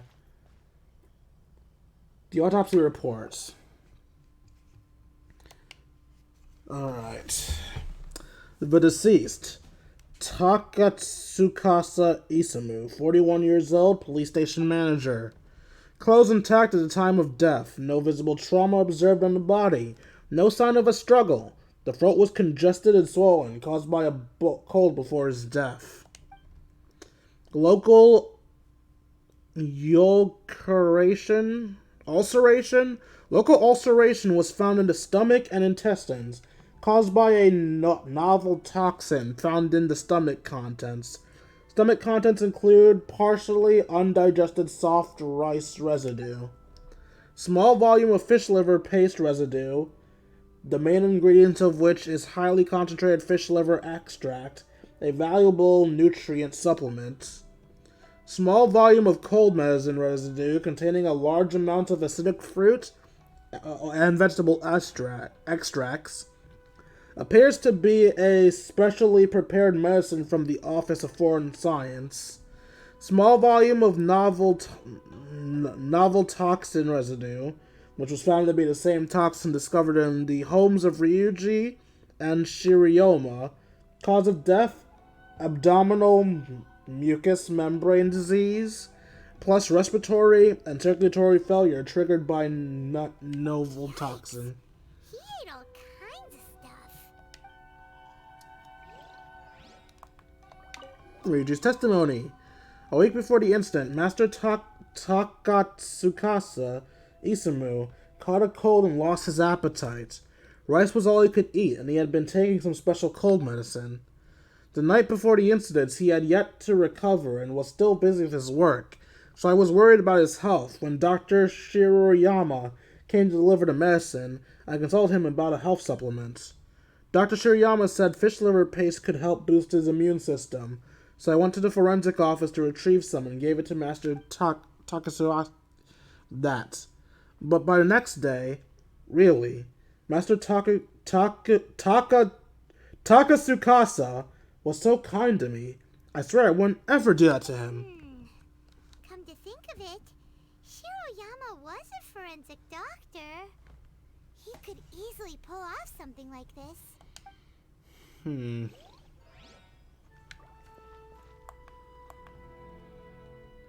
Shiroyama's testament. I murdered Takatsukasa Isamu. I poisoned his cold medicine. Though he appeared to be honest and honorable in public, in secret he asked me to search out a new type of poison to get rid of those who opposed him. He also said that if I refused, he would have me thrown in prison. He used my family to blackmail me. He left me with no choice. I killed him with the new type of poison that I had someone purchase for me at the International Trade Association to protect myself. I later framed my colleague Ryuji. But now it's only a matter of time before the detective uncovers everything. I know that I've made a big mistake and that there's no escaping it now. Only death awaits me. I merely ask for my family to be spared. This is the key to proving that Shiroyama was the murderer, right? That is, if he was telling the truth, of course.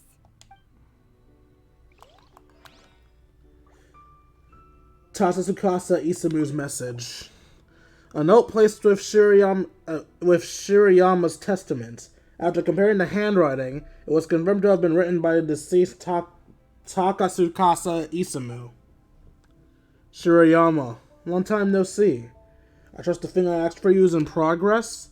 I paid a visit to your home today while you weren't around. Thankfully, your wonderful wife welcomed me in. She's a fine woman. A perfect match for you. Your wife is 5 months pregnant, I believe? Fancy that. My wife, too. I took the liberty of returning once more to provide her some health supplements, even help administer them to her myself. She was most grateful indeed. You will be equally grateful to me, no doubt, but don't keep me waiting. Tsukasa Isamu seems like a thoughtful person, but something about the tone sounds weird. Yeah, it definitely sounds like he was threatening him. Conviction of Ryuji. The suspect Ryuji, 20 years old, Doshin, a subordinate of the deceased Takasukasa Isamu. Ryuji grew to resent his boss Takasukasa Isamu following a conflict at work. He then secretly bought a bottle of poison to kill him in revenge. Unused poison was later found in the suspect Ryuji's house. For the crime of premeditated murder, Ryuji is ordered to remain in temporary incarceration, awaiting trial. Visaya shall be kept as residence. Signed, Kujo Sara. Wow. Ryuji's conviction really was signed by Kujo Sara. But now we know she had it wrong. Conviction of Shirayama. The suspect Shirayama, 22 years old, forensic doctor, subordinate of the deceased Takasukasa Isamu. Shirayama grew to resent his boss, Takasukasa Isamu. Following conflict at work, he then secretly brought a bottle of poison to kill him in revenge. Unused poison was later found in the suspect Shirayama's office. In his testament, he confessed to having planted the poison found in Ryuji's house. For the crime of premeditated murder, Shirayama is hereby sentenced to death. Punishment cannot be carried out as the suspect ends his own life before the execution could take place. This file shall be kept as evidence. Signed, Kujo Sara. So Shirayama's conviction was also signed by Kujo Sara, just like Ryuji's. Also, am I the only one that finds Kujo Sara's letters, like, absurdly lazy? It's basically the same letter for both of them. Toxicity report. On the toxin that ceased Takasukasa Isamu's deaths, an odorless, tasteless, and inert substance, soluble in water, but insoluble in other substances, has the properties of synthetic toxin. It appears as a fine white powdery substance in its normal state. Tentative name, white powder. The station has investigated the ledgers of all domestic commerce guilds. No transaction record for such an item was found. A synthetic toxin? What's that? A fake toxin? The synthetic mean fake or man-made? Fuck. I did that by accident. Wow. God damn it.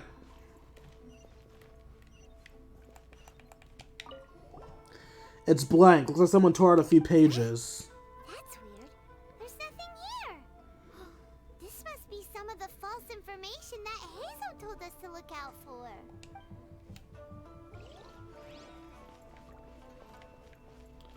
I feel like there's definitely missing things here we need to think about. Like the fact that Kujo Sara's letters were way too similar to one another as if she wasn't actually trying. And the fact that there's missing information.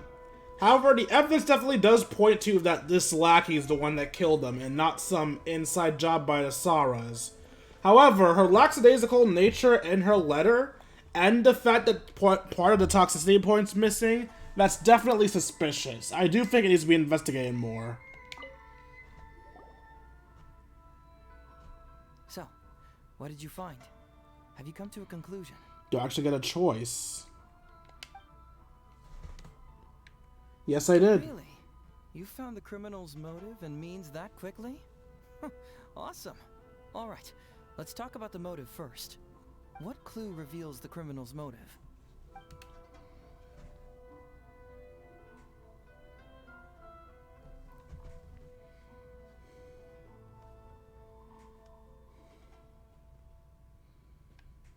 So obviously it's Isamu's message. Not to Isamu's message, Shirayama's testament. What was in Isamu's message again? Oh, right, the one we saw about his wife. Excellent work. According to the victim's message, the two had deep conflicts. Although we cannot confirm whether the poison had been requested by the victim or not, it is true that Isamu used Shiroyama's family to blackmail him. Such circumstances could be enough motive for Shiroyama to commit the crime. But wasn't Takatsukasa Isamu good to Shiroyama? He even went to Shiroyama's house to bring health supplements.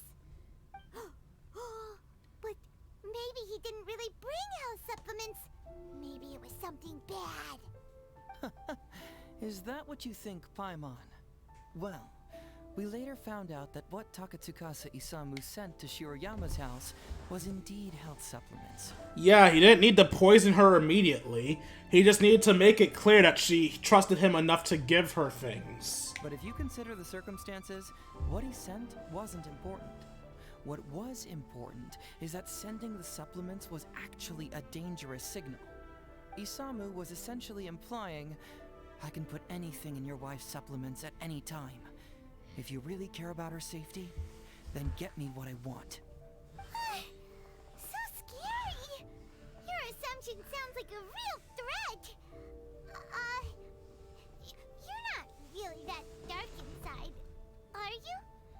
You don't really catch criminals by standing in the light, do you? Basically, these two clues work to verify each other, and the murderer's motive is confirmed. Now, all that's left is the means of the crime.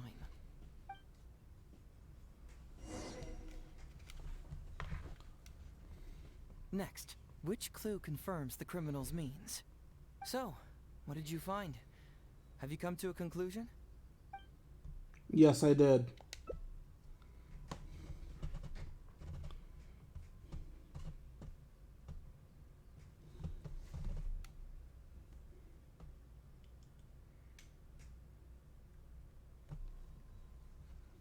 Bingo!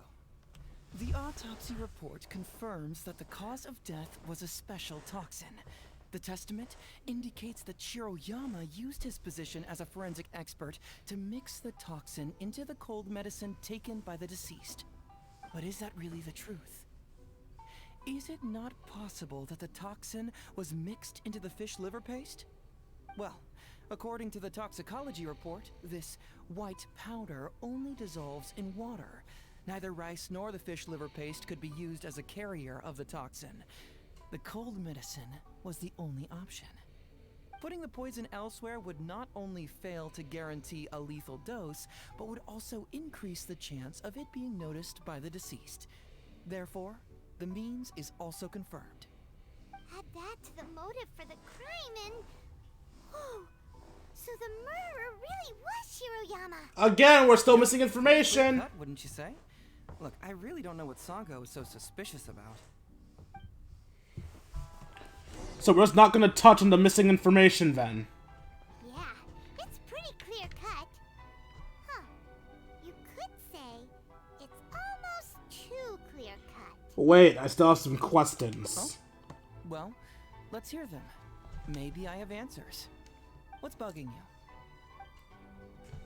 Why is the research log from the Office of Foreign Affairs blank? Don't tear out things? That's a girl will mention that this poison isn't sold anywhere in Inazuma. But Shiro said it was bought at the internal trade. I didn't even notice that! Interesting. Based on the convictions written by Kujo Sara for Ryuji Sara, the two resemble the same crime. Why are their punishments different? Oh, fuck! I noticed they were similar. I didn't notice the punishments were different either. Okay, let's try this one first, actually, 'cause it seems like the biggest one. Very nice. Top marks for attention to detail. It doesn't have any real bearing on the case, but let me explain how that works for you. So, why would Madame Kujo-Sara sign one conviction sentencing Ryuji to temporary incarceration awaiting trial, and another conviction sentencing Shiroyama to death? You may have heard some rumors back at the station that when this case first came up, the Kujo clan higher-ups were in dire need of a scapegoat to keep the Takatsukasa clan off their backs. And poor Ryuji became the successful candidate. In less than a week, The conviction was drafted, sent to Madame Kujo-Sara, and signed. Allegedly, she knew what it was about as soon as she saw it, and signed it with no questions asked. But anyone who buys this story clearly doesn't know that much about Madame Kujo-Sara. She's the most principled person in the entire Tenryou Commission, for goodness sake. So, how would she respond to a case filled with unanswered questions and no confession from the suspect? Oh, you mean...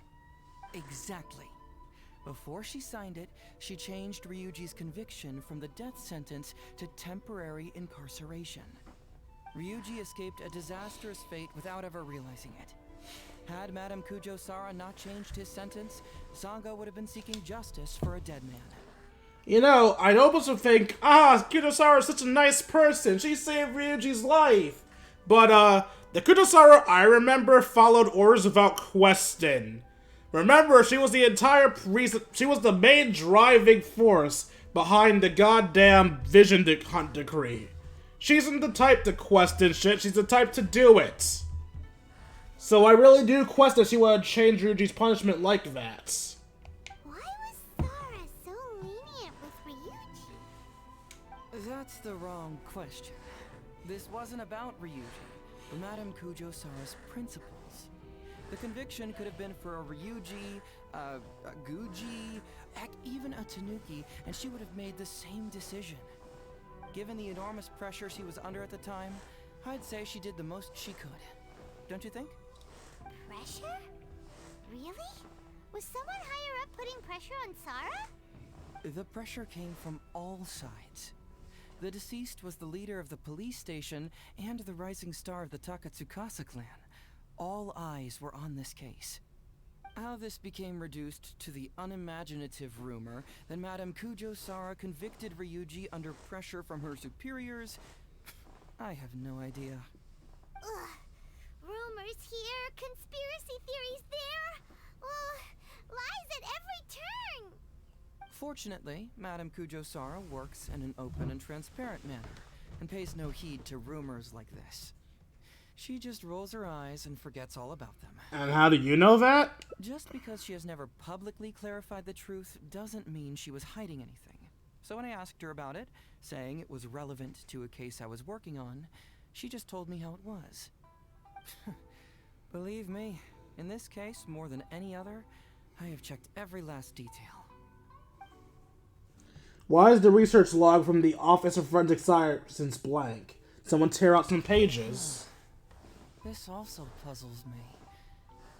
Maybe someone doesn't want us being privy to the content inside, or maybe Shiroyama tore a bunch of pages out by accident. But regardless, this isn't essential to the case. Like I said before, a lot of what comes up in an investigation is irrelevant information. Bullshit! Crucial elements are Shiroyama's motive and means, which we have established.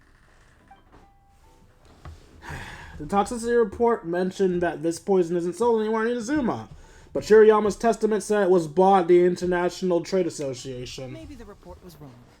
The International Trade Association is a gathering place for merchants from all over. Countless merchants pass through the port of Rito every day. It's natural for there to be a couple of missing records here or there. Well, I've answered all your lingering questions, and you've checked all the material the police station has, so... what do you think? Case closed? No! Paimon still feels like something doesn't add up. But then again, Heizou did give us all the files the police station had. Ugh, this is annoying. We've seen everything that the police station has. Now I see the problem. I don't follow. Enlighten me. At the detective agency, you told Sango I've disclosed everything the police station has on the case. When we started to look from the files, you said to us, everything let out here is all the police station has about the case. Just now you said it again. You checked all the material the police station has. Right! Why do you keep emphasizing police station every single time? You tell me. Why do I keep emphasizing police station every time? Because you have outside information, you little shit. Because you're trying to hint that there's some other information the police station doesn't have. So we're finally here, huh?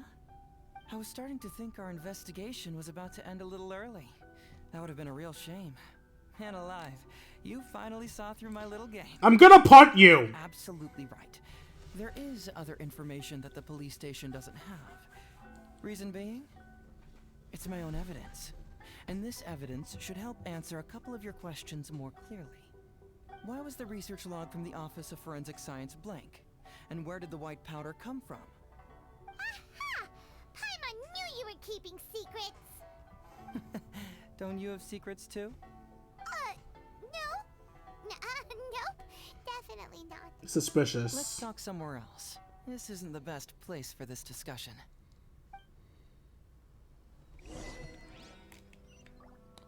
He tends to hide nearby, so I shouldn't have to teleport.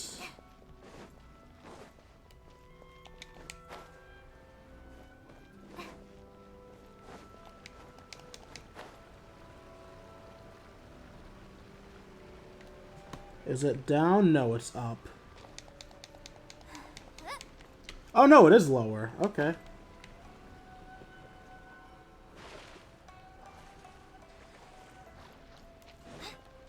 Wait, was that a fishing spot?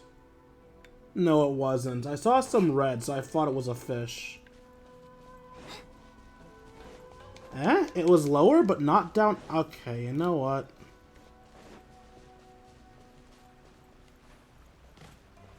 Maybe I should have just teleported. This is a quiet spot. Let's talk here. Alright. Here's the secret I've been keeping all along. The torn out pages from the research log of the Office of Forensic Science. You have them? Great! But Paimon can't believe you kept this a secret all this time!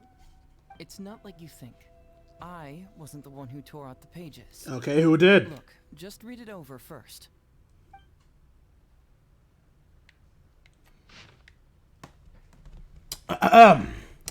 Acidic nutrients extracted from the Sunsetia were mixed in with the oil extracted from the fish liver. When the mixture was purified, the formation of a fine powdery substance was observed. Over the course of a week, forest spores to whom the substance had been administered suffered first from damaged and diseased skin, mucous membranes, followed by respiratory failure, and then death. The mixing and purification procedure was then repeated, replacing the Sunsetia with concentrated Sunsetia juice, and the fish liver with the concentrated fish liver paste. A large quantity of the powdery substance was produced. When forest spores were administered this dose, the time of death was reduced from 1 week to a few hours. See appendix for lethal dose analysis. Researcher Shirayama. Yama. Finished? Do you see now? The method used by the perpetrator to commit his crime wasn't by putting the white powder in the cold medicine. He put it in the fish liver paste. The cold medicine and the fish liver paste were mixed to form the white powder. That's correct. The white powder was Shiroyama's invention. As a forensic doctor, he provided a special cold medicine for Takatsukasa Isamu. The autopsy report showed that this medicine contained a high volume of acidic fruit and vegetable extracts. Then, he tricked Ryuji into sending fish liver paste to Takatsukasa Isamu. When the two substances were taken together, a toxic dose of the substance formed in his body. This is the real modus operandi. Oh, that's awful! One was medicine, and the other was an expensive nutritional supplement. Both completely harmless. True, both are harmless on their own, but when combined, poof, that's it. Why didn't Shiroyama admit this in his testament? There was no need for him to hide it. Because if that became public knowledge, it would be way too easy to make poison. It was not him who wanted to hide it, but the person pulling the strings behind him. Huh. You mean there was someone else pulling the strings? Aren't you curious where I found these pages from the research log? I am. It was in Kujo Takayuki's secret warehouse. After I found the missing pages, I did some digging around and found out that Shiroyama had worked for Kujo Takayuki before joining the police station. The Kujo clan secretly provided Shiroyama with funds to study forensic science. I guess you could say that Kujo Takayuki's investment paid dividends in this case. Of course, I had only learned all of this after the Vision Hunt decree came to an end. Kujo Takayuki had lost his grip on power, and the Tenryou Commission was undergoing a general reshuffle. To avoid coming under suspicion, Madame Kujo Sara put me in charge of building a case against Kujo Takayuki. I found a huge stash of fish liver paste in his secret warehouse. Nothing hugely incriminating about that, of course, but I still took the trouble to open each and every package until finally, I had to concede that this really was just a huge stash of fish liver paste. But then, underneath the floor tiles, where the fish liver paste was stacked, I found a secret compartment with this torn-off research report lying inside. So it was him who wanted to frame Ryuji all along. What a nasty piece of work. Let's review the whole case from the top. First, Takatsukasa Isamu, for whatever reason, noticed Shiroyama's talent as a forensic doctor and asked him to develop a special poison on his behalf. But Shiroyama was already working for the Kujo clan, so he refused. Takatsukasa Isamu wasn't about to take no for an answer, and that's where things took a dark turn. He twisted Shiroyama's arm by making a veiled threat to harm his family. All Shiroyama could do was to secretly report everything to Kujo Takayuki. When Takayuki learned what was happening, he instructed Shiroyama to pretend to cooperate with Takatsukasa Isamu, then kill the latter with the white powder once it was fully developed. Meanwhile, Ryuji's only role in this case was to deliver the fish liver paste to Takatsukasa Isamu on Shiroyama's orders, completely unaware of the fact that he was being used as a pawn and that this was a key ingredient needed to create the poison. After the incident, Kujo Takayuki hoped to make Ryuji the fall guy, until the death sentence was stalled when it reached Madame Kujo Sara. In the meantime, Sango had begun her own investigation. Kujo Takayuki grew nervous that the truth would get out, so he threw Shiroyama to the wolves, hounding him to death and erasing all traces of contact between the two. And yet, he wanted to keep this secret formula, so he hid it. Greedy guy, that Takayuki. He must have wanted to have it on hand just in case he needed to employ it again in the future, and make someone else disappear. This Kujo Takayuki is an evil lunatic! We've got to report this to A. Whatever his current punishment is, it needs to be 10 times worse! That would be practically impossible. One research log found in his warehouse doesn't prove anything. Even I can think of 100 excuses. Besides, Ryuji directly contributed to Takatsukasa Isamu's death by delivering the fish liver paste to him. The fact that he was unaware of the true nature of the situation doesn't matter. I was afraid they'd pull this bullshit. But he's still innocent, right? Isn't it just a coincidence? Paimon really doesn't get how the law works. To make it simple, Paimon, sometimes it just fucking doesn't. Legally speaking, the judge would most likely rule that it was accidental. But in practice, Ryuji may still have to end up shouldering some responsibility. So basically, you've been hiding the truth all this time to protect Ryuji. Mental trauma doesn't heal as easily as physical wounds. My biggest worry is that Ryuji would struggle to cope if he knew the truth. He's like an innocent child. He freely gives his trust and his love to everyone that treats him well. That's why he thought of Takatsukasa Isamu as a father figure. I'm pretty sure that to this day, he has never paused to wonder whether Takatsukasa Isamu was actually a good person, or if Sango just hired him as a gopher, or why I left the detective agency. If he found out the facts about Takatsukasa Isamu, I'm afraid it would crush him. So why are you revealing the truth to me today? Well, as you can see, I'm a little less confident than people might think. To prevent Ryuji from getting hurt, I covered up the truth. But by doing so, have I held him back? Did I do the right thing? I couldn't turn to anyone for help, and everyone around me thinks I'm so smart that I should just be able to handle every case on my own. Even if I tried to discuss it with them, they'd just say, "Don't be ridiculous, Mr. Heizou, no problem's too difficult for you." But you're different. Unlike them, You don't have that kind of prejudice towards me. You've traveled far and wide and have had all kinds of experiences. It must have taught you a lot. Most importantly, my intuition tells me that you're someone special. That I can trust you and that you can help me. Right? So, I'd like you to be the one to decide whether we should expose the truth or not. I need to think about that. You don't need to tell me what you decide, and you certainly don't need to decide right now. Let's just say I'm leaving this teensy tiny matter up to you. Alright, let's head back to the detective agency. You can mull it over on the way. Once you've made up your mind, just tell Ryuji and Sango your verdict. Alright, so based on the knowledge of the law specifically, we would want to keep this a secret, because as stated, the law is bullshit! Ryuji would in fact be convicted of accidental manslaughter, because he did in fact take part in the murder whether he wanted to or not.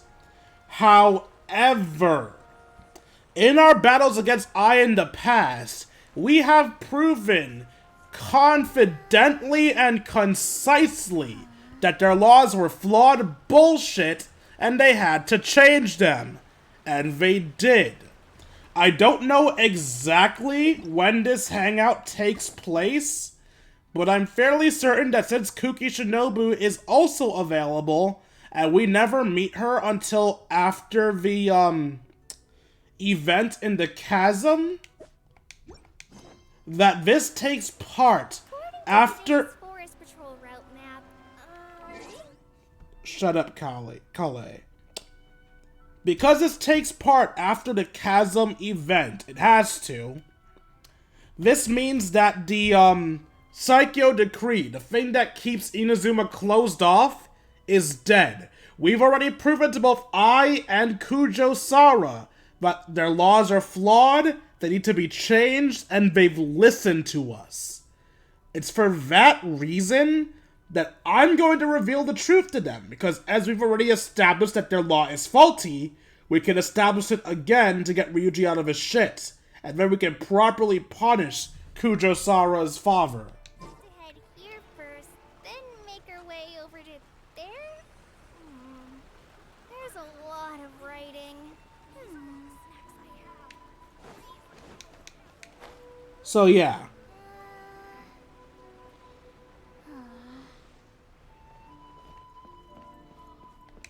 Well, that's some interesting gliding dialogue.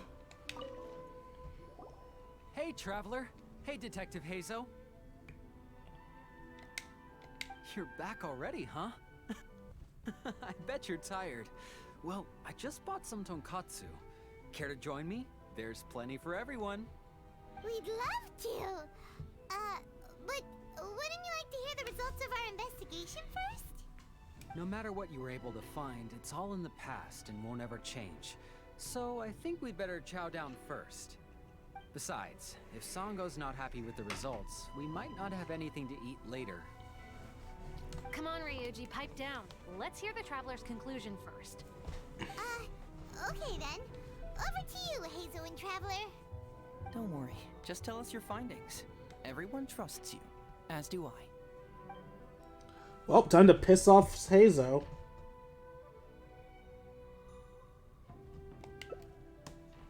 You tell them the whole truth about the Ryuji case. But how? How could this be? Huh. So, that's what really happened? Ryuji, I know it's hard to accept, but... Wait a minute. Sorry, I have quite the stomach ache. Sango, can I take the day off? Sure, of course. Take the week if you need it. Ryuji runs away in a fluster. Oh, Paimon hopes Ryuji will be okay. I knew he would take it badly, but sometimes you just gotta go for this shit, man. I didn't expect things to turn out like this. Just give him some time to himself. I think he'll eventually come to accept it. I'm still a little worried, though. What if he doesn't come to work tomorrow? You gave him a week. We'll go to him. Don't you worry about that, Sango. You need some time to process all of this, too. Wait until the following day at 8 a.m. to 12 p.m. Why'd I undo that? Alright. So what do you guys think? Did I make the right call or am I a fuck up?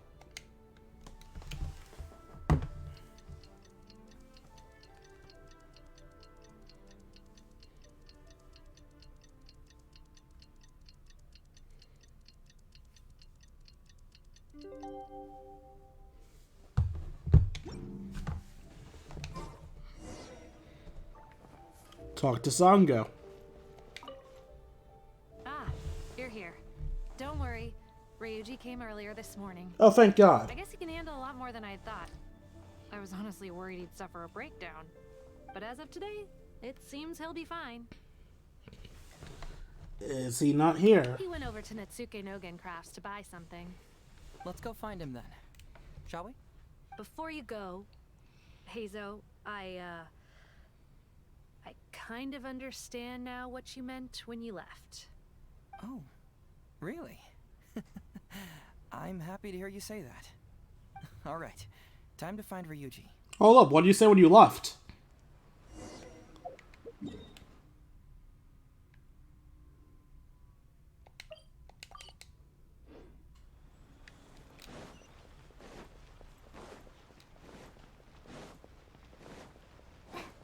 Oh, I thought Crafts was this place.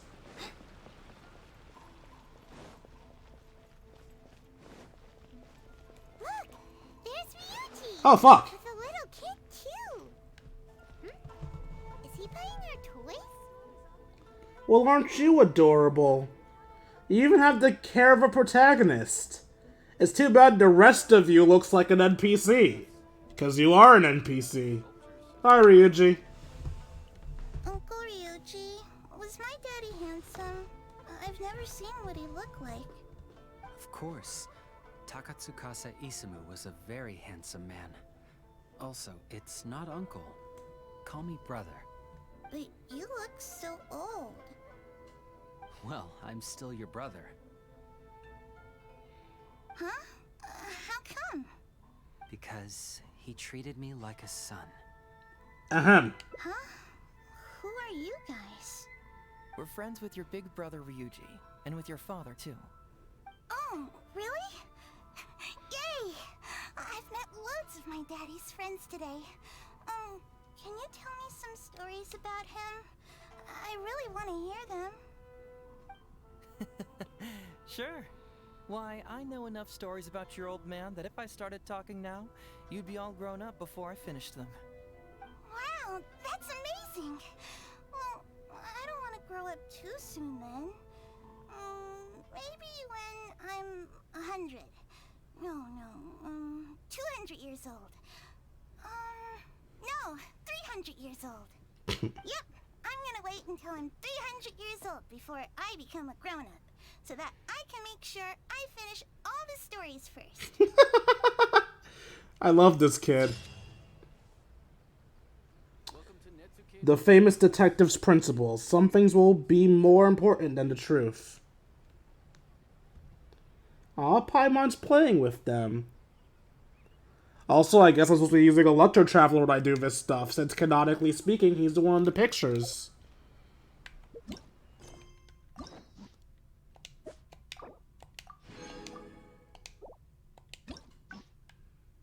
Alright.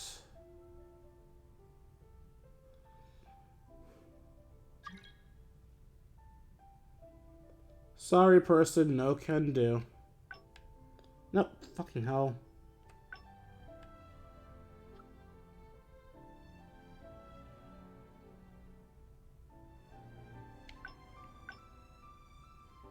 Your answer.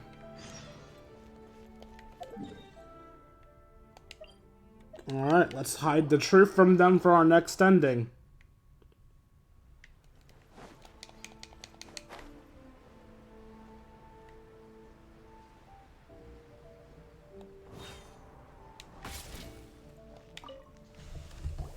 Hey, Traveler. Hey, Detective Heizou. You're back already, huh? I bet you're tired. Well, I just bought some tonkatsu. Care to join me? There's plenty for everyone. We'd love to. But wouldn't you like to hear the results of our investigation first? No matter what you were able to find, it's all in the past and won't ever change. So I think we'd better chow down first. Besides, if Sango's not happy with the results, we might not have anything to eat later. Come on, Ryuji, pipe down. Let's hear the traveler's conclusion first. Okay then. Over to you, Heizou and Traveler.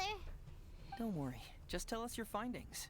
Everyone trusts you, as do I. Sango was wrong about Heizou, and the murderer was indeed Shiriyama. Well, what do you know? I suspected that was the case. Please rest in peace, Master Takatsukasa. No, impossible. Traveler, are you sure you checked every last file carefully?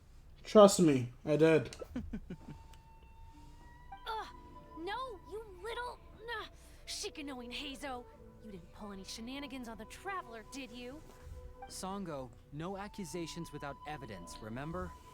The truth is out and the case is closed, Sango. Please don't send any more of your harassment letters to the Tenryou Commission. Well, I really owe it to you, Traveler. I'll be sure to properly thank you later. Until then, see ya. Hey, you're not going anywhere!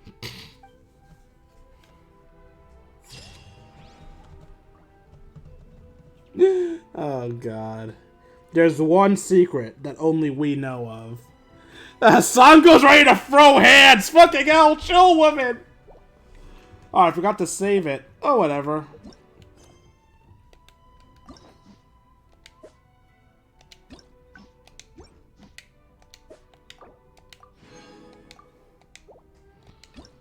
Alright, we have 2 more endings to get, and to get the next alternative ending, we need to split paths at the free case files. Ah, yes!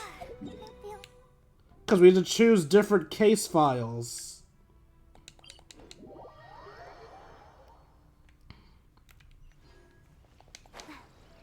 Alright, next I want to investigate my main man, numero uno, Arataki Ito. I said that wrong. It was Arataki numero uno Ito. So, have you gone through the case files? Is there anything that caught your eye?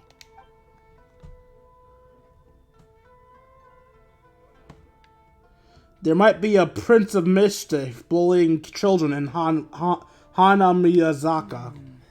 That case should be easy enough. Just leave it to Uesugi. This complaint letter I received is more important. I was hoping I wouldn't have to drag you into this, but it's just occurred to me that with your help, I might be... Alright then. It's from Sango. We are not doing Ito's again. Hey. We're not doing this again.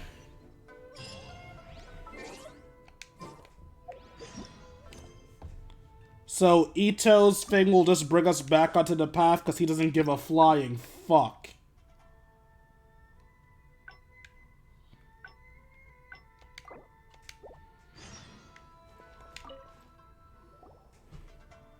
So, have you gone through the case files? Is there anything that caught your eye?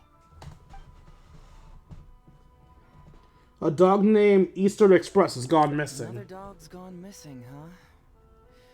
I know that the detective agency regularly receives such cases. You know, if we ever had the time, we could tally how many dogs go missing in Inazuma each day. And then... anyway, just leave that case to Uesugi. This complaint letter... God damn it! It's from Let me have my callbacks, damn it! I want to see Ito. I want to fight the goddamn dogs again. Oh, for anyone who doesn't know what the hell I'm talking about, there was an event in the past about a group of, like, samurai dog shits that, like, stole things, including animals, from Inazuma, and we had to actively go there to retrieve the dogs they had captured. It was really cool and really weird. Anyway.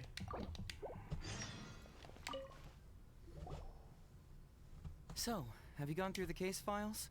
Is there anything that caught your eye? An approval reply for Heizou Talks fraud. Have they approved it already? The Tenryou Commission certainly has become more efficient ever since Kujo Kamaji took office. So, what is Heizou Talks fraud? It's an anti-fraud public awareness event. Basically, think of it as a short play about fraud. We'll get a few people to perform an entertaining drama in order to raise public awareness about the issue. Ooh, so it's a play? Paimon likes the sound of that. I thought you were only interested in major cases, not petty things like fraud. Well, see, fraud is a major issue here. You've traveled between different nations. I'm sure Mora isn't really an issue for you. You have to understand that scamming the poor of their money is essentially robbing them of their lives. Left unchecked, the situation could potentially deteriorate into something more serious. That makes sense. But will putting on a performance really work? It's hard to say. Preventing crimes is more difficult than solving them, there's no doubt about that, but prevention is also a more worthwhile cause. Maybe only a small number of people who attend the event will ever actually encounter a scam artist. And even then, of the handful of attendees who encounter said scam artist, I doubt many of them will be able to see through the scammer's ruse. But if even only one person escapes the clutches of a scam artist because of my event, then I'm willing to put on this play for that person. Alright, count us in! Today we are the anti-fraud messengers! Great! First, we need 3 actors, 2 to play the scam artists and 1 to play the victim. So I'm the scam I have artist? a couple candidates in mind for the roles of the scam artists, so come with me to the Grand Narukami Shrine. Wait, why are we getting actors from the Grand Narukami Shrine?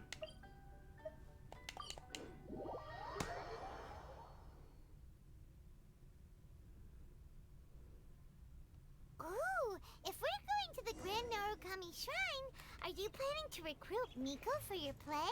She'd be really good at acting. You're kidding, right? Well, I guess you'll have to wait and see.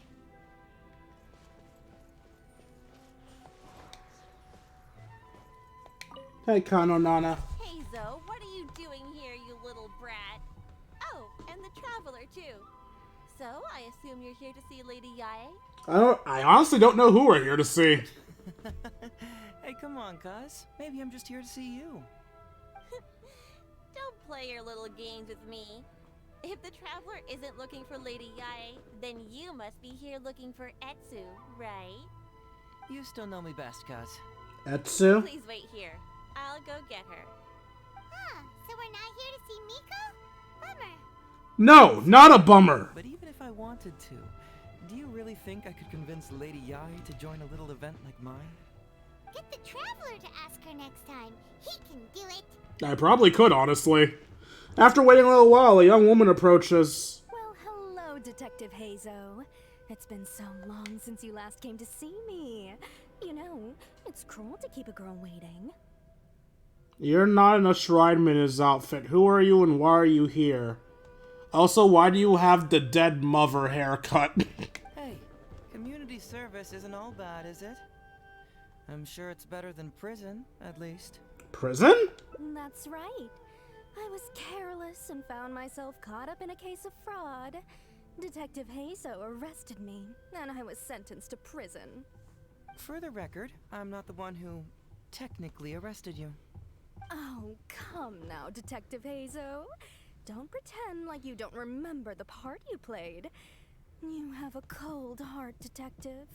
Colder than an icicle in the middle of winter. What the fuck? How would those Doshin have nabbed me if you hadn't provided evidence of my involvement and whereabouts, They were so bland and functional. Not like you, Detective.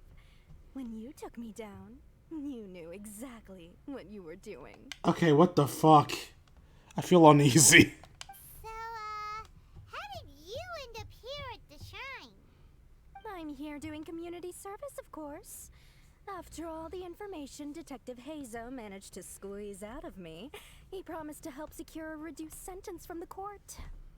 But in the end, they hardly reduced my sentence at all. Even after serving a lengthy prison term, I am still required to perform community service. I have to spend the entire day sweeping leaves or wiping floors. Just look at what the work has done to my soft and delicate hands. So, don't believe a word that comes out of his mouth. I helped you get community service because you were credited with assisting the investigation. But if you find it too exhausting, I can always send you back to prison again. Oh, come on, Detective Heizou. Now you're just toying. Wait, I didn't click anything. Don't give me that. Listen, I'd like to invite you to the anti-fraud event I mentioned last time. It's tomorrow night, and you'll be a VIP guest. Let's see. Appearing in the event would be equivalent to, what, 5 days of community service? How does that sound? Only 5 days? That's hardly anything. Bitch, that's a good deal, excuse me? 5 days not enough? Okay, how about 4 days? Hey, that's a day less than what you just promised me, Detective Heizou. Oh, my mistake. 3 days. Okay, Hazel, chill. All right, I'll go. Just stop playing with my heart. And may I ask, will they also be coming as a guest tomorrow night? Ahem. Hi, I'm Dwayne. No wonder you're treating me so coldly today, Detective Heizou. Looks like you found someone else to keep you company. And what a charmer they are. I get what you see in them. I mean, you'd have to be blind not to. Natsu, now's not the time. If I hear you talking like that to my friend again, I'll make your community service even more unpleasant than your time in prison. Chill, Heizou. Oh, I'm so sorry. Heizou. I had no idea they were your friend. Really. Well, now you do. Just be sure you're ready tomorrow. I'll send you the location, time of the event, and the script, so don't be late. All right, on to our next candidate. He should be in town right about now.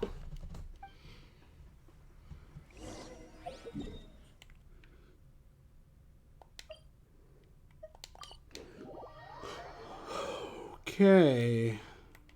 Of course he's down there.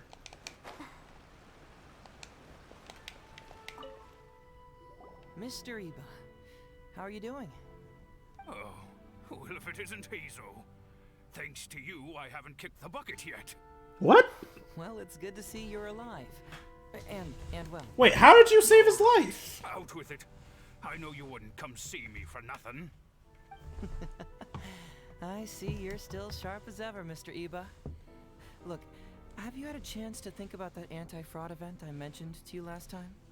You can forget it. I'm percent 71 this year. You think I want to make a fool of myself? Are you sure? You know, this event is very well funded. And now that the Sakoku decree has been repealed, I heard that your granddaughter Kazumi wants to take the chance to travel. If you participate, she can go without worrying about money at all. Huh? How did you know? Sure, I paid a hefty fine at the time, but I can still afford her travels. A hefty fine? You're Heizou's colleague, aren't you? How haven't you heard about this? Well, it just so happens that Mr. Iba was a well-known figure in Inazuma back in the day. His Iba Trading Guild was even bigger than the current International Trade Association. Don't bring it up again. If I hadn't been misled by that foreign merchant, I never would have become a commercial scammer. Fortunately, young Heizou here has some respect for the elderly and applied for a probationary sentence. Otherwise, I don't think I would have ever seen the light of day again. Well, if Heizou was so good to you, then you should help him out too. He's not as innocent as he looks, you know. He just knows it's easier to get information when we're chatting outside. Ask him if you don't believe me.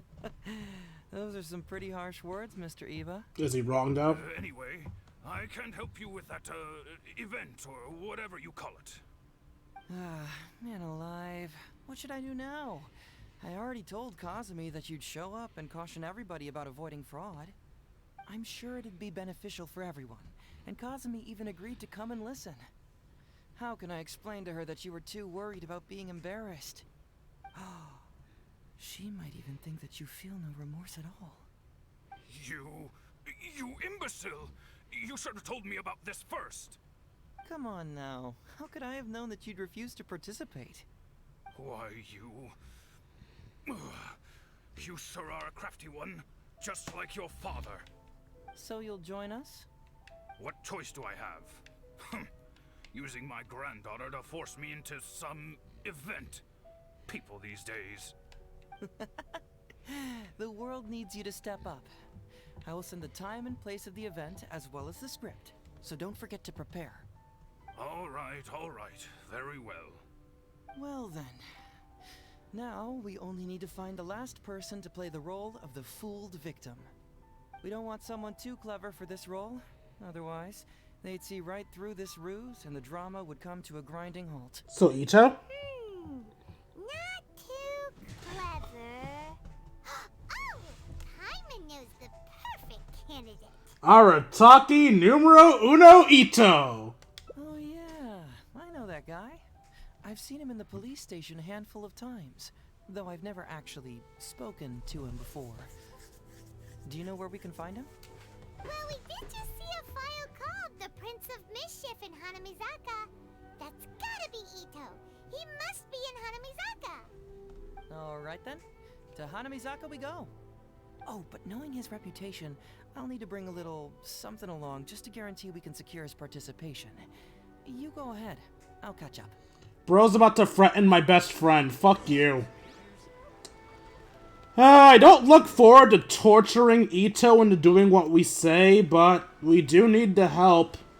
Ito, buddy, I'm so sorry for what's about to happen to you, man. You don't deserve this. I'm also sorry for calling you an idiot, but, well, you know what you are, man. How about that, kiddo? My little Prince of Mischief's got some moves, huh? Oh, Prince of Mischief's the name of the thing. Kabuto is now my Onikabuto. He's done nothing wrong. What are you up to? Huh? Oh, Paimon, my compadre. This is a nice surprise. What brings you out this way? We heard you were bullying kids. What? No, it's not. No, it's nothing like that. They let me look after their Onikabuto just for a little while for safekeeping, and then, you know, once they've gotten stronger, they can come and take him right back. You win some, you lose some. That's right, my little guy. Good attitude. All right, see you around. Yeah, bye. You know, I was gonna defend Ito. I mean, they play their Onikabuto fights. The winner takes the loser's Onikabuto. That's just how it works. That's fine. But you just saw a kid crying and took it anyway. Ito, my man. Come the fuck on, buddy. There's just no helping this guy. Actually, we'd like to eventually do an anti-fraud event tomorrow night. Oh, an anti-fraud event? I'll level with you, compadre. I have no idea what that is, but if you want me there, I can think of nowhere I'd rather be. Oh, except that there's this Onikabuto Battle Royale tomorrow night that I was planning on going to. Yeah, it's gonna be huge. No holds barred. Winner takes home all the Onikabuto. And, as you can see, my Prince of Mischief has a pretty good chance of winning this thing, so, if it was any other day, you know? Do you think all of those Onikabuto together would be a match for my one? Here's a picture. Let me know what you think. A green-backed Onikabuto. It has glowing blue eyes, and that terrifies me. Huh? What this? What is this? How'd it get so big? What are you feeding this thing? Those beautiful demon stripes. Those razor-sharp horns. Is this the fabled Emperor Onikabuto? He doctored that photo, didn't he? This is a small token we provide for VIPs. If you're willing to attend, then one of these will be yours at the end of the event. Whoa, okay, I'm there. You know what? I'm happy about this. I was afraid we were going to throw beans at him and force him to comply. I like this much better. Although something tells me Heizou's lying to him. Wait a sec. You look familiar. Who are you anyway? And furthermore, do Onikabuto really come in this size? You're not trying to con me, are you? Because the more I think about it, the more I'm inclined to think that You're a contestant in tomorrow night's Oni Kabuto Battle Royale! Yeah, you lost to me in a previous Beetle battle, and now you're trying to get the reigning champ out of the way. Without Prince of Mischief to contend with, you'll be free to sweep in and take all the Oni Kabuto. Am I right or am I right? Nice try, you little punk. 10 out of 10 for the pitch, but you picked the wrong victim. I mean... Okay. Then again, consider this. If your Prince of Mischief isn't competing, what's the point of me taking part? After all I'd stand to win is a bunch of puny little larvae. No? That's a good point. Well, you've stumped me there. You are completely right. I can't believe I didn't think of that. Sorry, my bro, my main man, my buddy. I had y'all wrong. So, you're sure this guy's our best choice? Yeah, see? He was already wondering if you were trying to con him. Then allow me to introduce myself. I'm Shikanoin Heizou. I've seen you around a few times before at the police station. Huh? Oh, yeah, I remember now. No wonder you looked so familiar. You were that guy who was in for stealing other people's Oni Kabuto, right? No. Listen, Heizou, hombre, did you apologize to them? You can lose like a man, you can win like a man, but you can never steal like a man. And that's a little Ito nugget. Ito! He works there, for crying out loud! He's not one of your fellow inmates. What? Oh, jeez. What's wrong with me? How could I forget? Of course I know you. I remember you now. For real, this time. You're the guy who sells lavender melons at the station, aren't you? A lavender melon seller? At the police station? Don't be ridiculous! I know what I saw, okay? Several times now I've been sitting there starving in jail when this guy comes and slips me a few lavender melons on the sly. Didn't even want payment. Solid guy. Yeah, that was me. But it was only because your assistant, Kuki Shinobu, asked me to look out for you. What? So Shinobu was behind it? Wait, so hombre, you're not a lavender melon seller? What type of lavender melon seller gives the lavender melons for free? Look, we're getting hung up on all the wrong details here. The important detail right now is that I am the host of tomorrow night's event. And if you show up, the Oni Kabuto in the picture is yours. Deal? Deal, done. But could I get another look at that picture first? Just a little peek-see. You'll have all the time in the world to inspect the real article once the event's over. Okay, sure. I can wait. So, hombre, is there anything I need to do to prepare? Because if I'm doing this, I'm bringing my A game, all right? No half measures here. I'm gonna do this right. He sure picks his moments to start acting responsibly. Okay, so for this event, you, my, bro, will be participating in a short anti-fraud play along with 2 other VIP attendees. The main thing we ask is that you just relax. Try not to be nervous. I have the script, right here, if you want to take a... Script? What? It sounds like someone's never seen the Arataki gang perform before, huh? What? Don't you worry, hombre. The Arataki gang is a little beyond the need for scripts. You'll see, this Oni Kabuto will be well worth your investment. God damn it, Ito! You, don't need a script? Wow, well, now I'm excited. See you there tomorrow night. This is gonna be weird. You bet. I'll be there. I'm gonna tell the gang about this, too. They'll all be there to support us. This is gonna end badly. This is not gonna end well. Oh god, this is, okay. They said 20, right?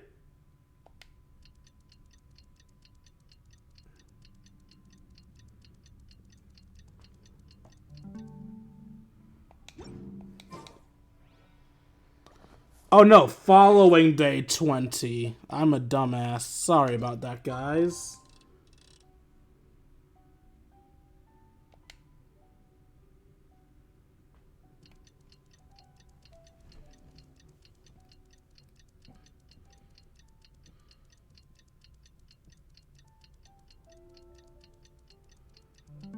I really do like the sunset sky.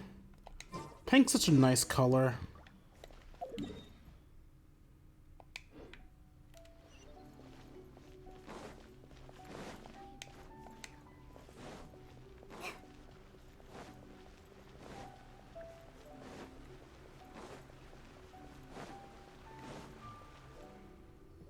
It's almost time. Everyone ready? All right. Then let's get this show started. This isn't gonna end well. Oh, I can't wait, Mr. Heizou. Let's get going, Heizou. Emperor Oni Kabuto, hang in there, Your Highness. I'm coming for you. God damn it, Ito.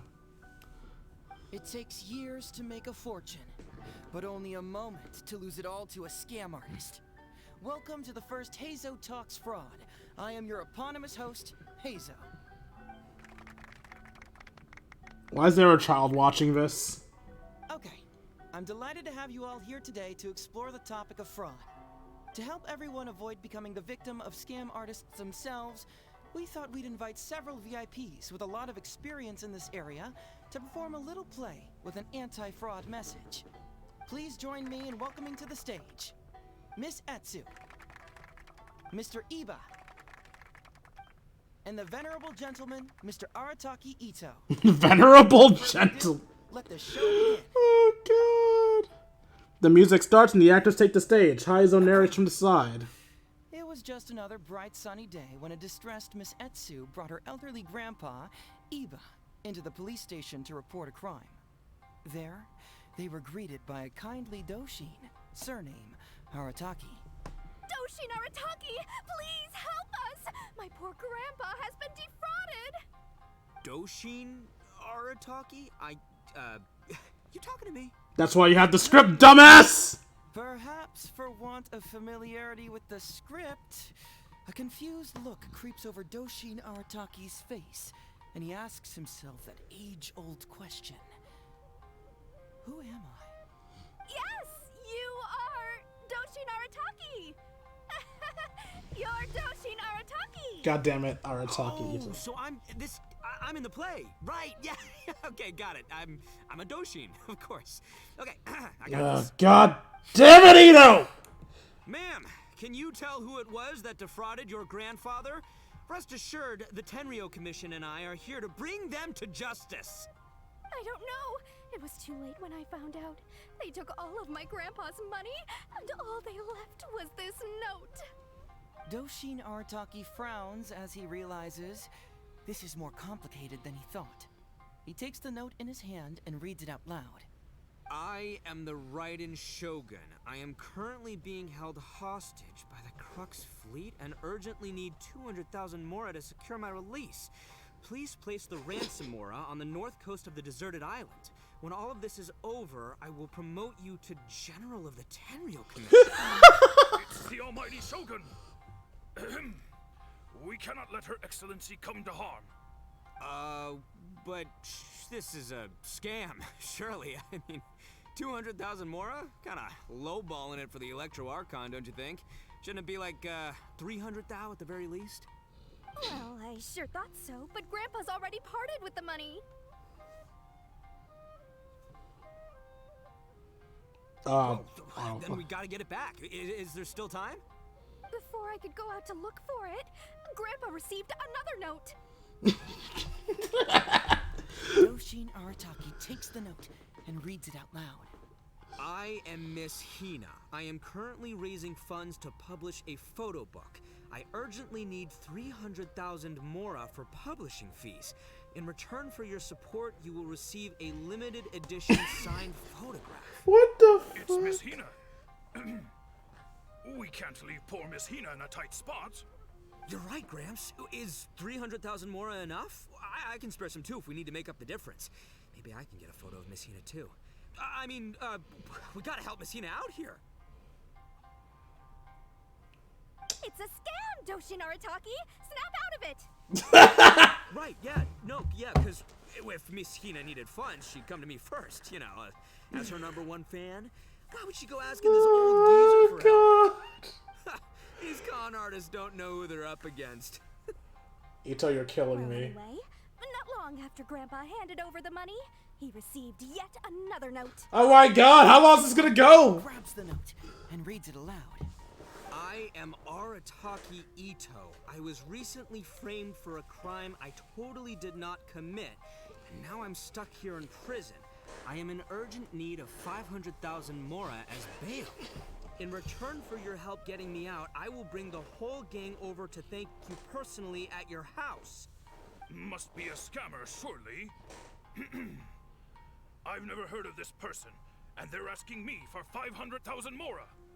Wait a minute. This is a scam. I'm Arataki Ito. You are? But your name tag says... Doshin Arataki follows Miss Etsu's gaze to the name tag emblazoned on his chest, which reads, Arataki Shmito. What kind of whack job script is this? Am I me or ain't I? So, You know, you're killing the bail me. money? Nope, no way, not a chance. Arataki Ito would never ask innocent people for mora in order to post bail. Whoever wrote this is a liar and a cheat, and we gotta get out there and get this guy off our streets. But just as Doshin Arataki is being overcome with righteous indignation, the sound of Miss Etsu's weeping brings his attention back to her. Oh god, this is... Miss Etsu, don't you worry. We're gonna catch the people who did this. Even if you do catch them, how are we ever going to get Grandpa's money back? Oh, whatever are we going to do about all those Onikabuto? What? Kabuto? Wait, what was that about the Onikabuto? Oh, well, Grandpa is a major Onikabuto breeder in our village. His are the biggest and strongest Onikabuto around. People come from far and wide to buy from him. What the fuck? We recently received an order that was too big for our current capacity. We were planning to expand Grandpa's facilities, but then we were swindled out of all of our money. Right after we'd signed the contract, too. If we don't deliver these Onikabuto on time, Grandpa will have to pay huge damages. Oh, what are we going to do? Man, what's that saying? It's like, it never rains, but it snowballs. Exactly what we're dealing with. Etsu, my dear, don't worry. I'll sell the house if I have to. We'll find a way through. But then where will we stay? Please help us, Doshin Arataki. All we need is the 500,000 mora that was taken from us. God damn it. Can you help us raise it? Or maybe you could lend it to us? Grandpa's business is going very well. We just need help getting over this hurdle. Doshin Arataki, please. If you lend us the money, I'm sure I can make it up to you by... I won't hear of it. As a public servant, I would never dream of taking advantage of a person in need. I was going to say, by giving you part ownership of the Onikabuto farm. Fuck yes. Ooh, so that's what you were, yeah. That's not as enticing an offer as I was... wait, on Onikabuto farm, how many Onikabuto did you say you have? Because if it's more than, say, 10,000. What? 10,000? Well, that's more Onikabuto than I've seen in my whole life. Please help us. As long as we get through this, those 10,000 Onikabuto are yours to keep. 10,000 Onikabuto. Hey, if I looked after them, they'd have little baby Onikabuto. And then the little baby Onikabuto would grow up and have little baby Onikabuto of their own. Doshin Arataki is struck by a sudden wave of pure elation. His face breaks into a big, beaming smile. But what does he do next? Miss Etsu, don't you worry. I'm gonna help you out. But 10,000 is too many. I can only accept 1,000. Wait, no, what am I saying? 500 Onikabuto.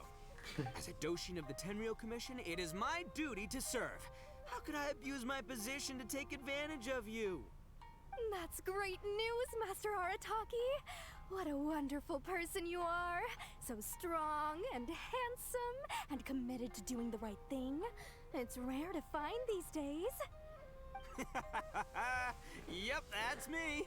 All right, there's just one final question that needs answering. What question is that? The question is, where's my Mora? Huh. Yo, Heizou, my hombre, question for you. What's my character's salary in the script? Oh, also, any inheritance or other lump sums I should know about? Basically, can I afford this 500,000 Mora? I mean, Schmito, I can afford it. Can Schmito? Ahem. Faced with a damsel in distress, Doshin Arataki fights to remain level-headed and asks that other age-old question. Where's my Mora? Suddenly, he feels a strange compulsion to slide his hand into his pocket where, it turns out, a bank check has been quietly nestled all along. He draws the check out and inspects it. Today is payday, and this is his salary. The amount? 500,000 Mora. Whoa, check it out! A check for 500,000 Mora! Oh god, this is hilariously stupid. Misetsu, get this. Turns out I just got paid 500,000 Mora today. Well, here's your Mora. Thank you so much. Master Arataki, what's wrong? Doshin Arataki stretches out his hand. But wait! Just as he is about to hand over the check to Miss Etsu, he hesitates, tightly pinching one end of the check betwixt his two fingers. All he needs to do now is release the check, and it will fall into Miss Etsu's eager hands. But let go of the check he does not. Master Arataki, let go! Wait. Something's not right. Doshin Arataki is having second thoughts. Has something caught his attention? Has it aroused his suspicion? Has he finally realized the truth? So, this is an anti-fraud show, right? Huh? A spark of intuition bursts to life in Doshin Arataki's mind. Since this is an anti-fraud event, I have a question. Is he about to ask the most critical question of all? I gotta ask. He's gonna fuck it up as last second, isn't he? Does a Doshin really get paid this much? 500,000 Mora. Enough to get an Electro Archon out from a hostage situation, then go pay for Miss Hina's publishing costs. You telling me the average Doshin can do all that on one pay package? God damn it, Ito! Seems pretty fishy to me. Hey, compadre, what do you think? Am I being scammed here? Heizou! Ito's cheating! He asked for help! As the spark of intuition flickers and threatens to fade, Doshin Arataki clutches around in desperation, hoping to find a source of fuel to feed the flames of enlightenment. Traveler, are you going to help this poor man out of his predicament? God, yes! Can we end this damn thing? Ito, keep an eye out for Etsu and Iba. Aha! Etsu and Iba! So that's what's going on here. You two are the scam artists. You put on this damsel in distress and elderly grandpa act to win my sympathy, then used a few cheap tricks to get my attention. Then you dangled the bait in front of me, waiting for me to bite. Darn it! I knew it! Who in their right mind would give away Oni Kabuto for free, let alone 10,000 of them? It's too good to be true, and that's how I know you're the scam artists. You got a lot of nerve trying to scam a Doshin. You're coming with me, and you'll give a full confession if you know what's good for you. Finally, with the help of his intuition and a little guidance from beyond the void, Doshin Arataki successfully avoided being defrauded.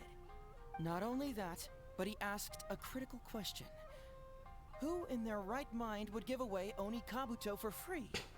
I ask you all, is there such a thing as free Oni Kabuto? Free Mora? Or does nothing in life come for free? All right, remember, it takes years to make a fortune, but only a moment to lose it all to a scam artist. Thank you once again for watching Heizou Talks Fraud. Stay alert, everybody, and see you again next time.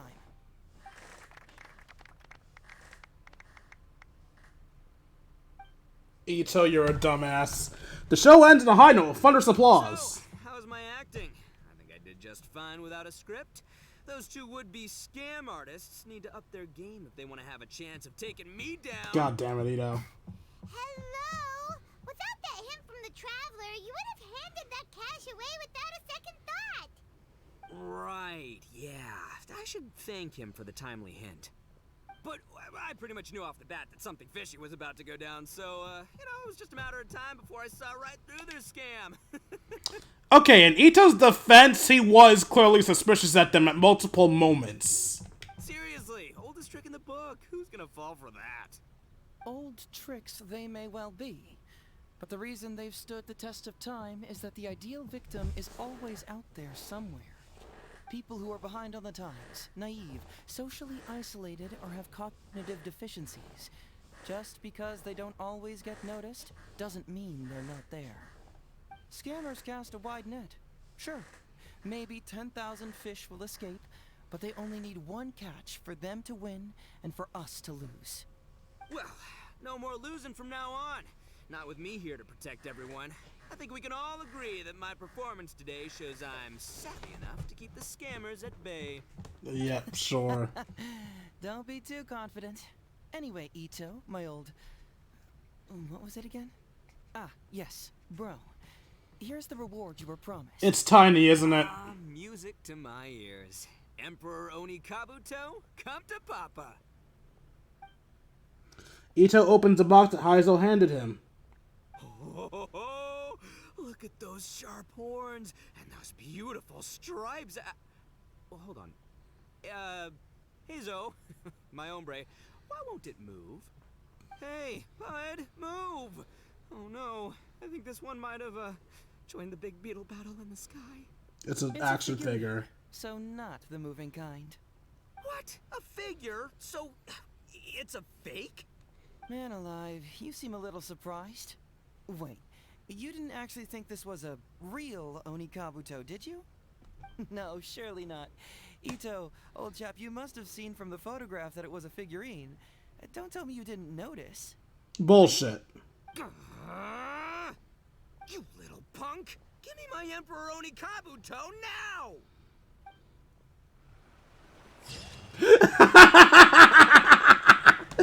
Free Oni Kabuto lunch. Is there a such thing as a free Oni Kabuto, or does nothing in life come for free? That's not free, though. He worked for it. Ito's kind of right. Oh, God. Baimon's holding on to a briefcase. Oh, God. I was like, wait, Ito down? To today's forest patrol Oh, program. God. We need to head here first, then make Definitely saving that. That's awesome. a lot of writing.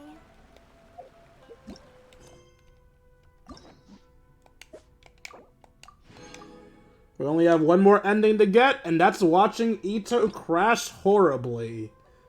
I'm not looking forward to that one. That one's gonna be cringe. I don't really enjoy cringe, but it has to be done, I guess, so... Nope, bitch! Obey me.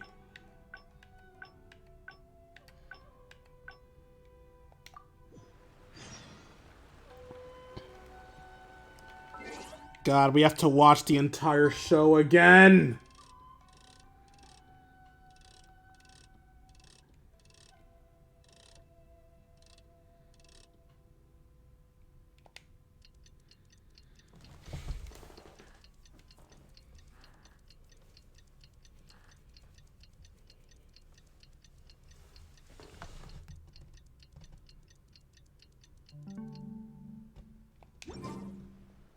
It's almost time. Everyone ready? Alright, then let's get this show started. Oh, I can't wait, Mr. Heizou. Let's get going, Heizou. Emperor Oni Kabuto, hang in there, Your Highness. I'm coming for you. It takes years to make a fortune, but only a moment to lose it all to a scam artist. Welcome to the first Heizou Talks Fraud. I am your eponymous host, Heizou.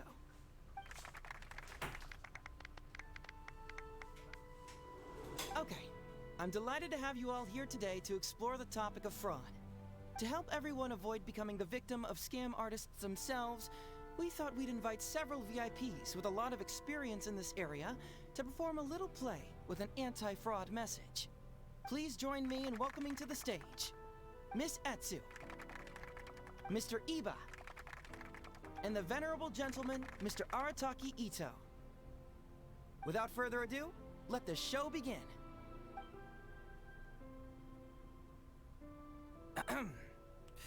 It was just another bright sunny day when a distressed Miss Etsu brought her elderly grandpa, Iba, into the police station to report a crime.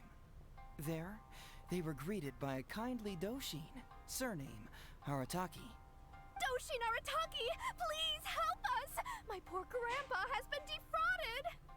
Doshin Arataki? You talking to me? Perhaps for want of familiarity with the script, a confused look creeps over Doshin Arataki's face, and he asks himself that age-old question. Who am I? Yes, you are Doshin Arataki! You're Doshin Arataki! Oh, so I'm in the play. Right, yeah. Okay, got it. I'm a Doshin, of course. Okay, I got this. Ma'am, can you tell who it was that defrauded your grandfather? Rest assured, the Tenryou Commission and I are here to bring them to justice. I don't know. It was too late when I found out. They took all of my grandpa's money, and all they left was this note. Doshin Arataki frowns as he realizes this is more complicated than he thought. He takes the note in his hand and reads it out loud. I am the Raiden Shogun. I am currently being held hostage by the Crux Fleet and urgently need 200,000 mora to secure my release. Please place the ransom mora on the north coast of the deserted island. When all of this is over, I will promote you to General of the Tenryou Commission. It's the almighty Shogun! We cannot let Her Excellency come to harm.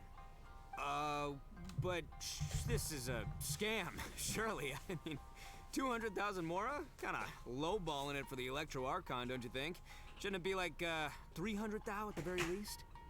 Well, I sure thought so, but Grandpa's already parted with the money.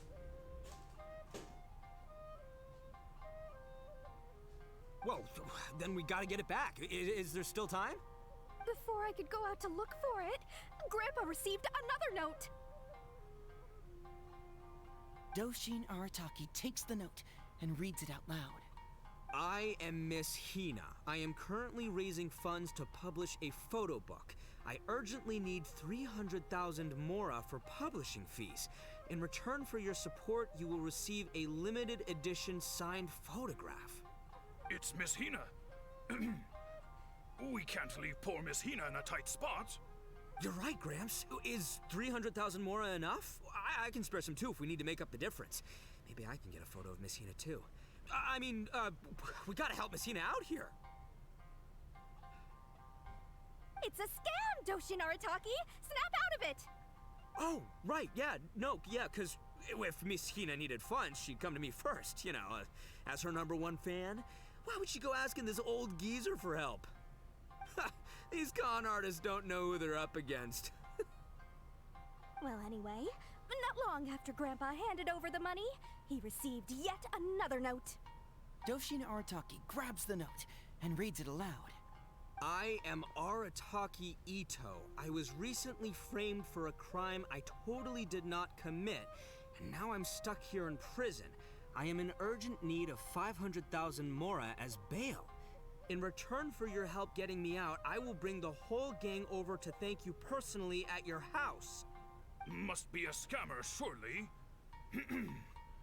I've never heard of this person, and they're asking me for 500,000 mora. Wait a minute. This is a scam. I'm Arataki Ito. You are? But your name tag says... Doshin Arataki follows Miss Etsu's gaze to the name tag emblazoned on his chest, which reads, Arataki Shmito. What kind of whack job script is this? Am I me or ain't I? So, the bail money? Nope, no way, not a chance. Arataki Ito would never ask innocent people for Mora in order to post bail. Whoever wrote this is a liar and a cheat. And we gotta get out there and get this guy off our streets. But just as Doshin Arataki is being overcome with righteous indignation, the sound of Miss Etsu's weeping brings his attention back to her.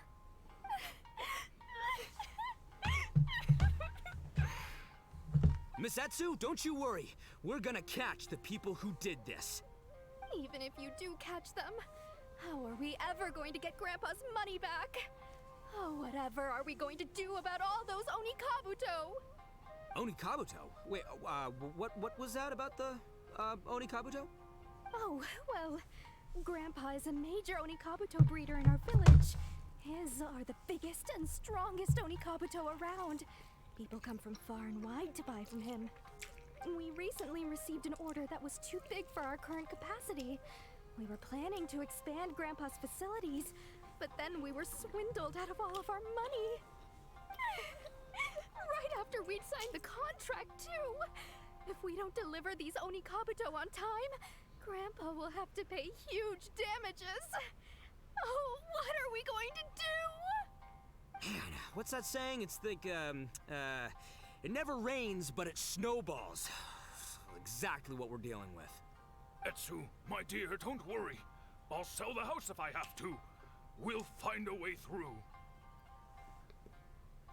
But then where will we stay? Please help us, Doshin Arataki. All we need is the 500,000 mora that was taken from us.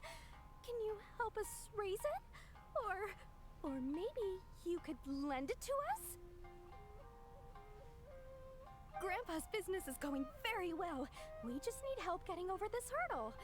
Doshin Arataki, please. If you lend us the money, I'm sure I can make it up to you by... I won't hear of it. As a public servant, I would never dream of taking advantage of a person in need. I was going to say, by giving you part ownership of the Onikabuto farm. Oh, so that's what you were, yeah. It's not as enticing an offer as I was... wait, an Onikabuto farm, how many Onikabuto did you say you have? Because if it's more than, say, 10... 10,000. What? 10,000? Well, that's more Onikabuto than I've seen in my whole life. Please help us. As long as we get through this, those 10,000 Onikabuto are yours to keep. 10,000 Onikabuto? Hey, if I looked after them, they'd have little baby Onikabuto. And then the little baby Onikabuto would grow up and have little baby Onikabuto of their own. Doshin Arataki is struck by a sudden wave of pure elation. His face breaks into a big, beaming smile. But what does he do next? Miss Etsu, don't you worry. I'm gonna help you out. But 10,000 is too many. I can only accept 1,000. Wait, no, what am I saying? 500 Onikabuto.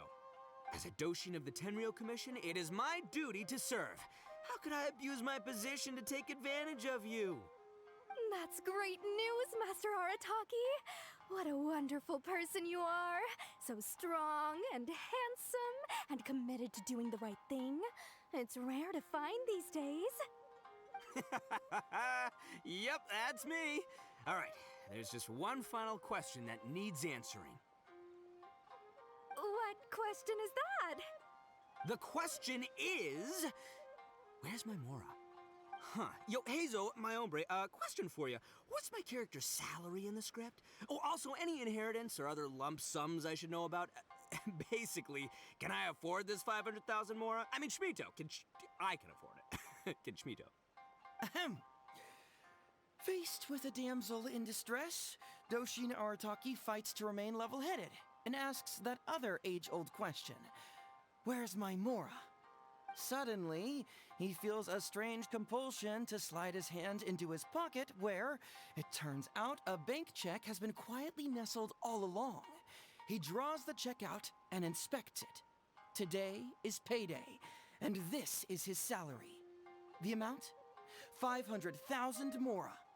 Whoa, check it out! A check for 500,000 mora! Where'd you come from, buddy? Miss Etsu, get this. Turns out I just got paid 500,000 mora today. Well, here's your mora. Thank you so much. Master Arataki, what's wrong? Doshin Arataki stretches out his hand. But wait! Just as he is about to hand over the check to Miss Etsu, he hesitates, tightly pinching one end of the check betwixt his two fingers. All he needs to do now is release the check, and it will fall into Miss Etsu's eager hands. But let go of the check he does not. Master Arataki, let go! Wait. Something's not right. Doshin Arataki is having second thoughts. Has something caught his attention? Has it aroused his suspicion? Has he finally realized the truth?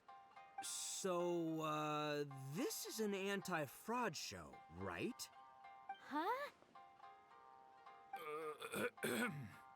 A spark of intuition bursts to life in Doshin Arataki's mind.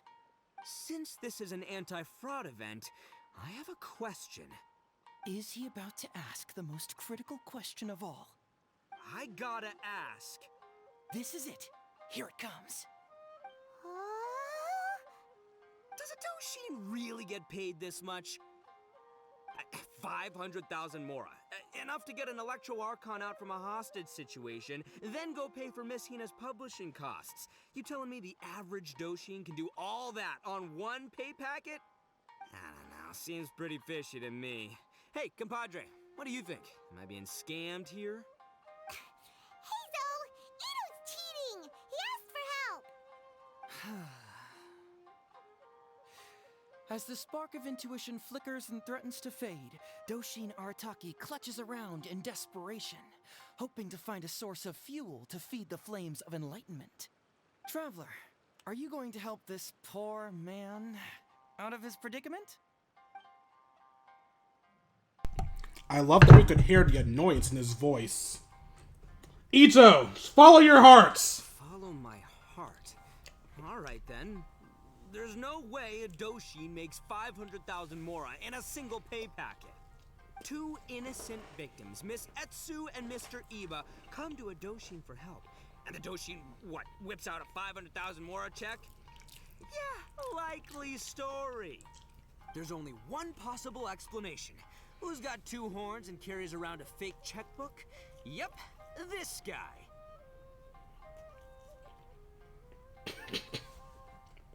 With this fake check for 500,000 mora, I almost swindled Etsu and Iba out of 10,000 Onikabuto, the last thing these poor folks needed after the recent string of catastrophes they faced. Ito, my mind is blown. Craziest plot twist I ever heard. The criminal was the main character all along. Miss Etsu, I'm afraid I can't let myself give you this fake check. But I will do everything in my power to raise 500,000 genuine mora for you. So don't you worry. What the? Oh, jeez. In the end, Doshin Arataki listened to the voice of his heart and narrowly avoided being defrauded in his own unconventional way. But regrettably, he failed to ask the critical question. Who in their right mind would give away Onikabuto for free? I ask you all, is there such a thing as free Onikabuto? Free mora? Or does nothing in life come for free? Thank you all for watching Heizou Talks Fraud. Don't get greedy and you won't be needy. Stay alert and you won't get hurt. You never know where scammers may lurk. See you all next time.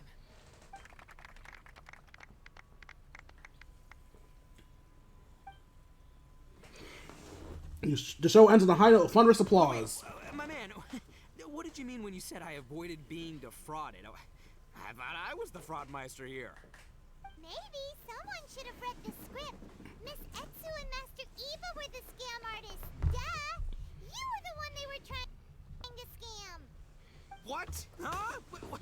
I was being conned? Darn, I can't believe they got me.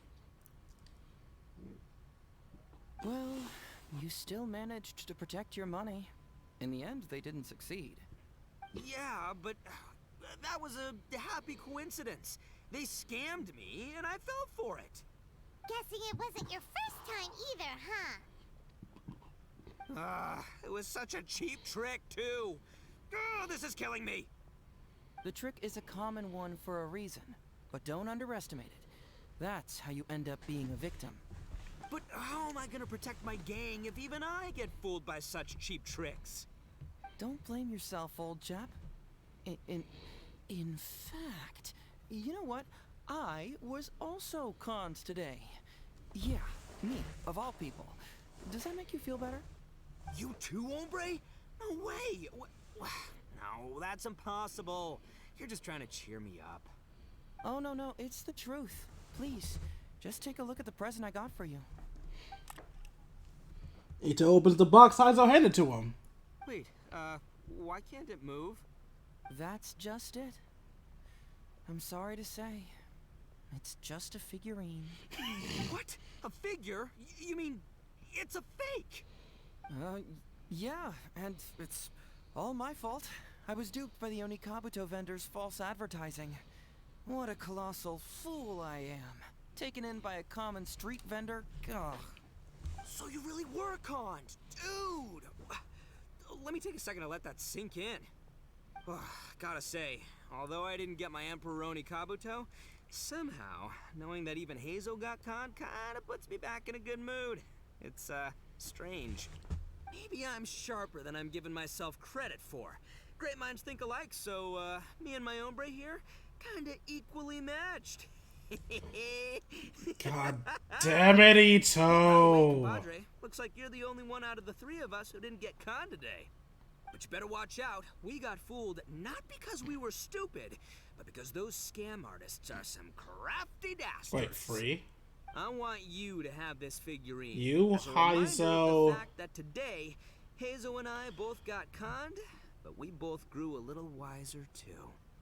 I hope that whenever you see it, you'll remember how cunning those con artists were, and how difficult it was for Heizou and I to see through their schemes. Then, you'll always keep your wits about you, and you'll never become a victim yourself. Yep, that's right. No one will ever manage to con you. Ito's a moron, but he's a kind moron. Paimon's fucking around the— Hey! I got— It's actually an item! That's how I love it. The free undeceivables. One of us has been tricked, but it isn't me. It's not me either. Can't be me, right? I mean, are you kidding? And that just leaves a little flying lavender melon. God damn it. Okay. You're all morons. You're a moron, Ito. I love you, and I defend you all the time, but you're a fucking idiot.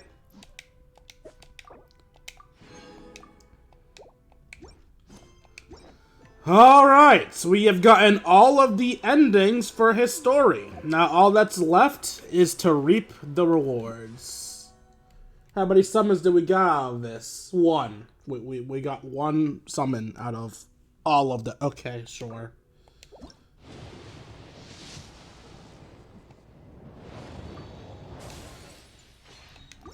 Yay. Honestly, it's not like it really matters because, guess who pulled the Coco goat off camera? I didn't even want her. I wanted Dory. God damn this game! Anyway, hope you guys enjoyed this stream as much as I enjoyed making it for you. Also, random fun fact. I don't know if you guys noticed or not, but during the second version of that run-through, I actually went to get myself a snack during the entire fucking thing. Anyway, hope you enjoyed the stream. If you enjoyed it and feel I deserve it, you can donate to me at buymeacoffee.com/KingD353. For as little as $1, you can join our personal Discord where we can chat, play video games, share memes, and have ourselves a grand old time. If you want to see more of my content, hop all over to youtube.com/KingD353. On Mondays and Wednesdays, I upload episodes of Persona 5 Royal, and on Tuesdays and Thursdays, I upload episodes of Fire Emblem Warriors Free Hope, specifically the Black Eagles run. I'm feeling alright today. I'll take the chance to try to get some more done than usual. I'm glad you're feeling good, Kale. Anyway, I'll see all of you beautiful people later. Deuces, Twitch. Gonna pull up someone for us to raid now. Another thing I did during that second run-through was re-log into my Discord. So, let's see who is currently streaming, shall we?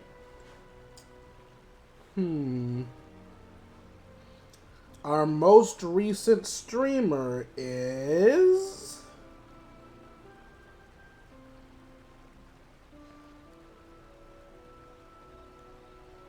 Well, that's a convenient time to start streaming. Alright, little Asian man, let's spot in your stream. Angelus_05. According to today's Forest Patrol route map, we need to head here first, then make our way over to there? There's a lot of writing.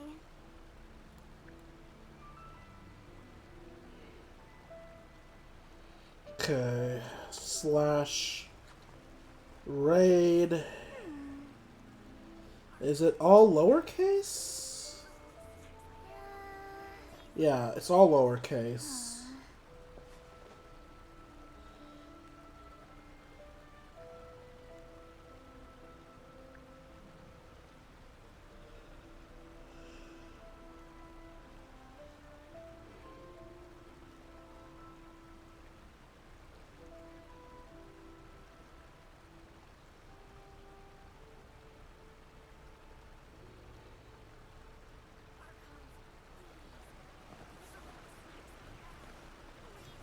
Alright then. I'll see you guys at this guy's stream. See you guys later.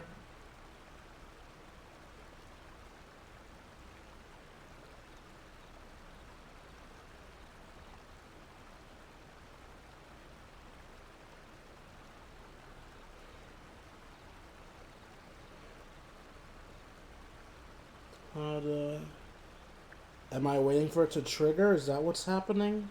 I'm feeling alright today. I'll take the chance to try to get some more done than usual.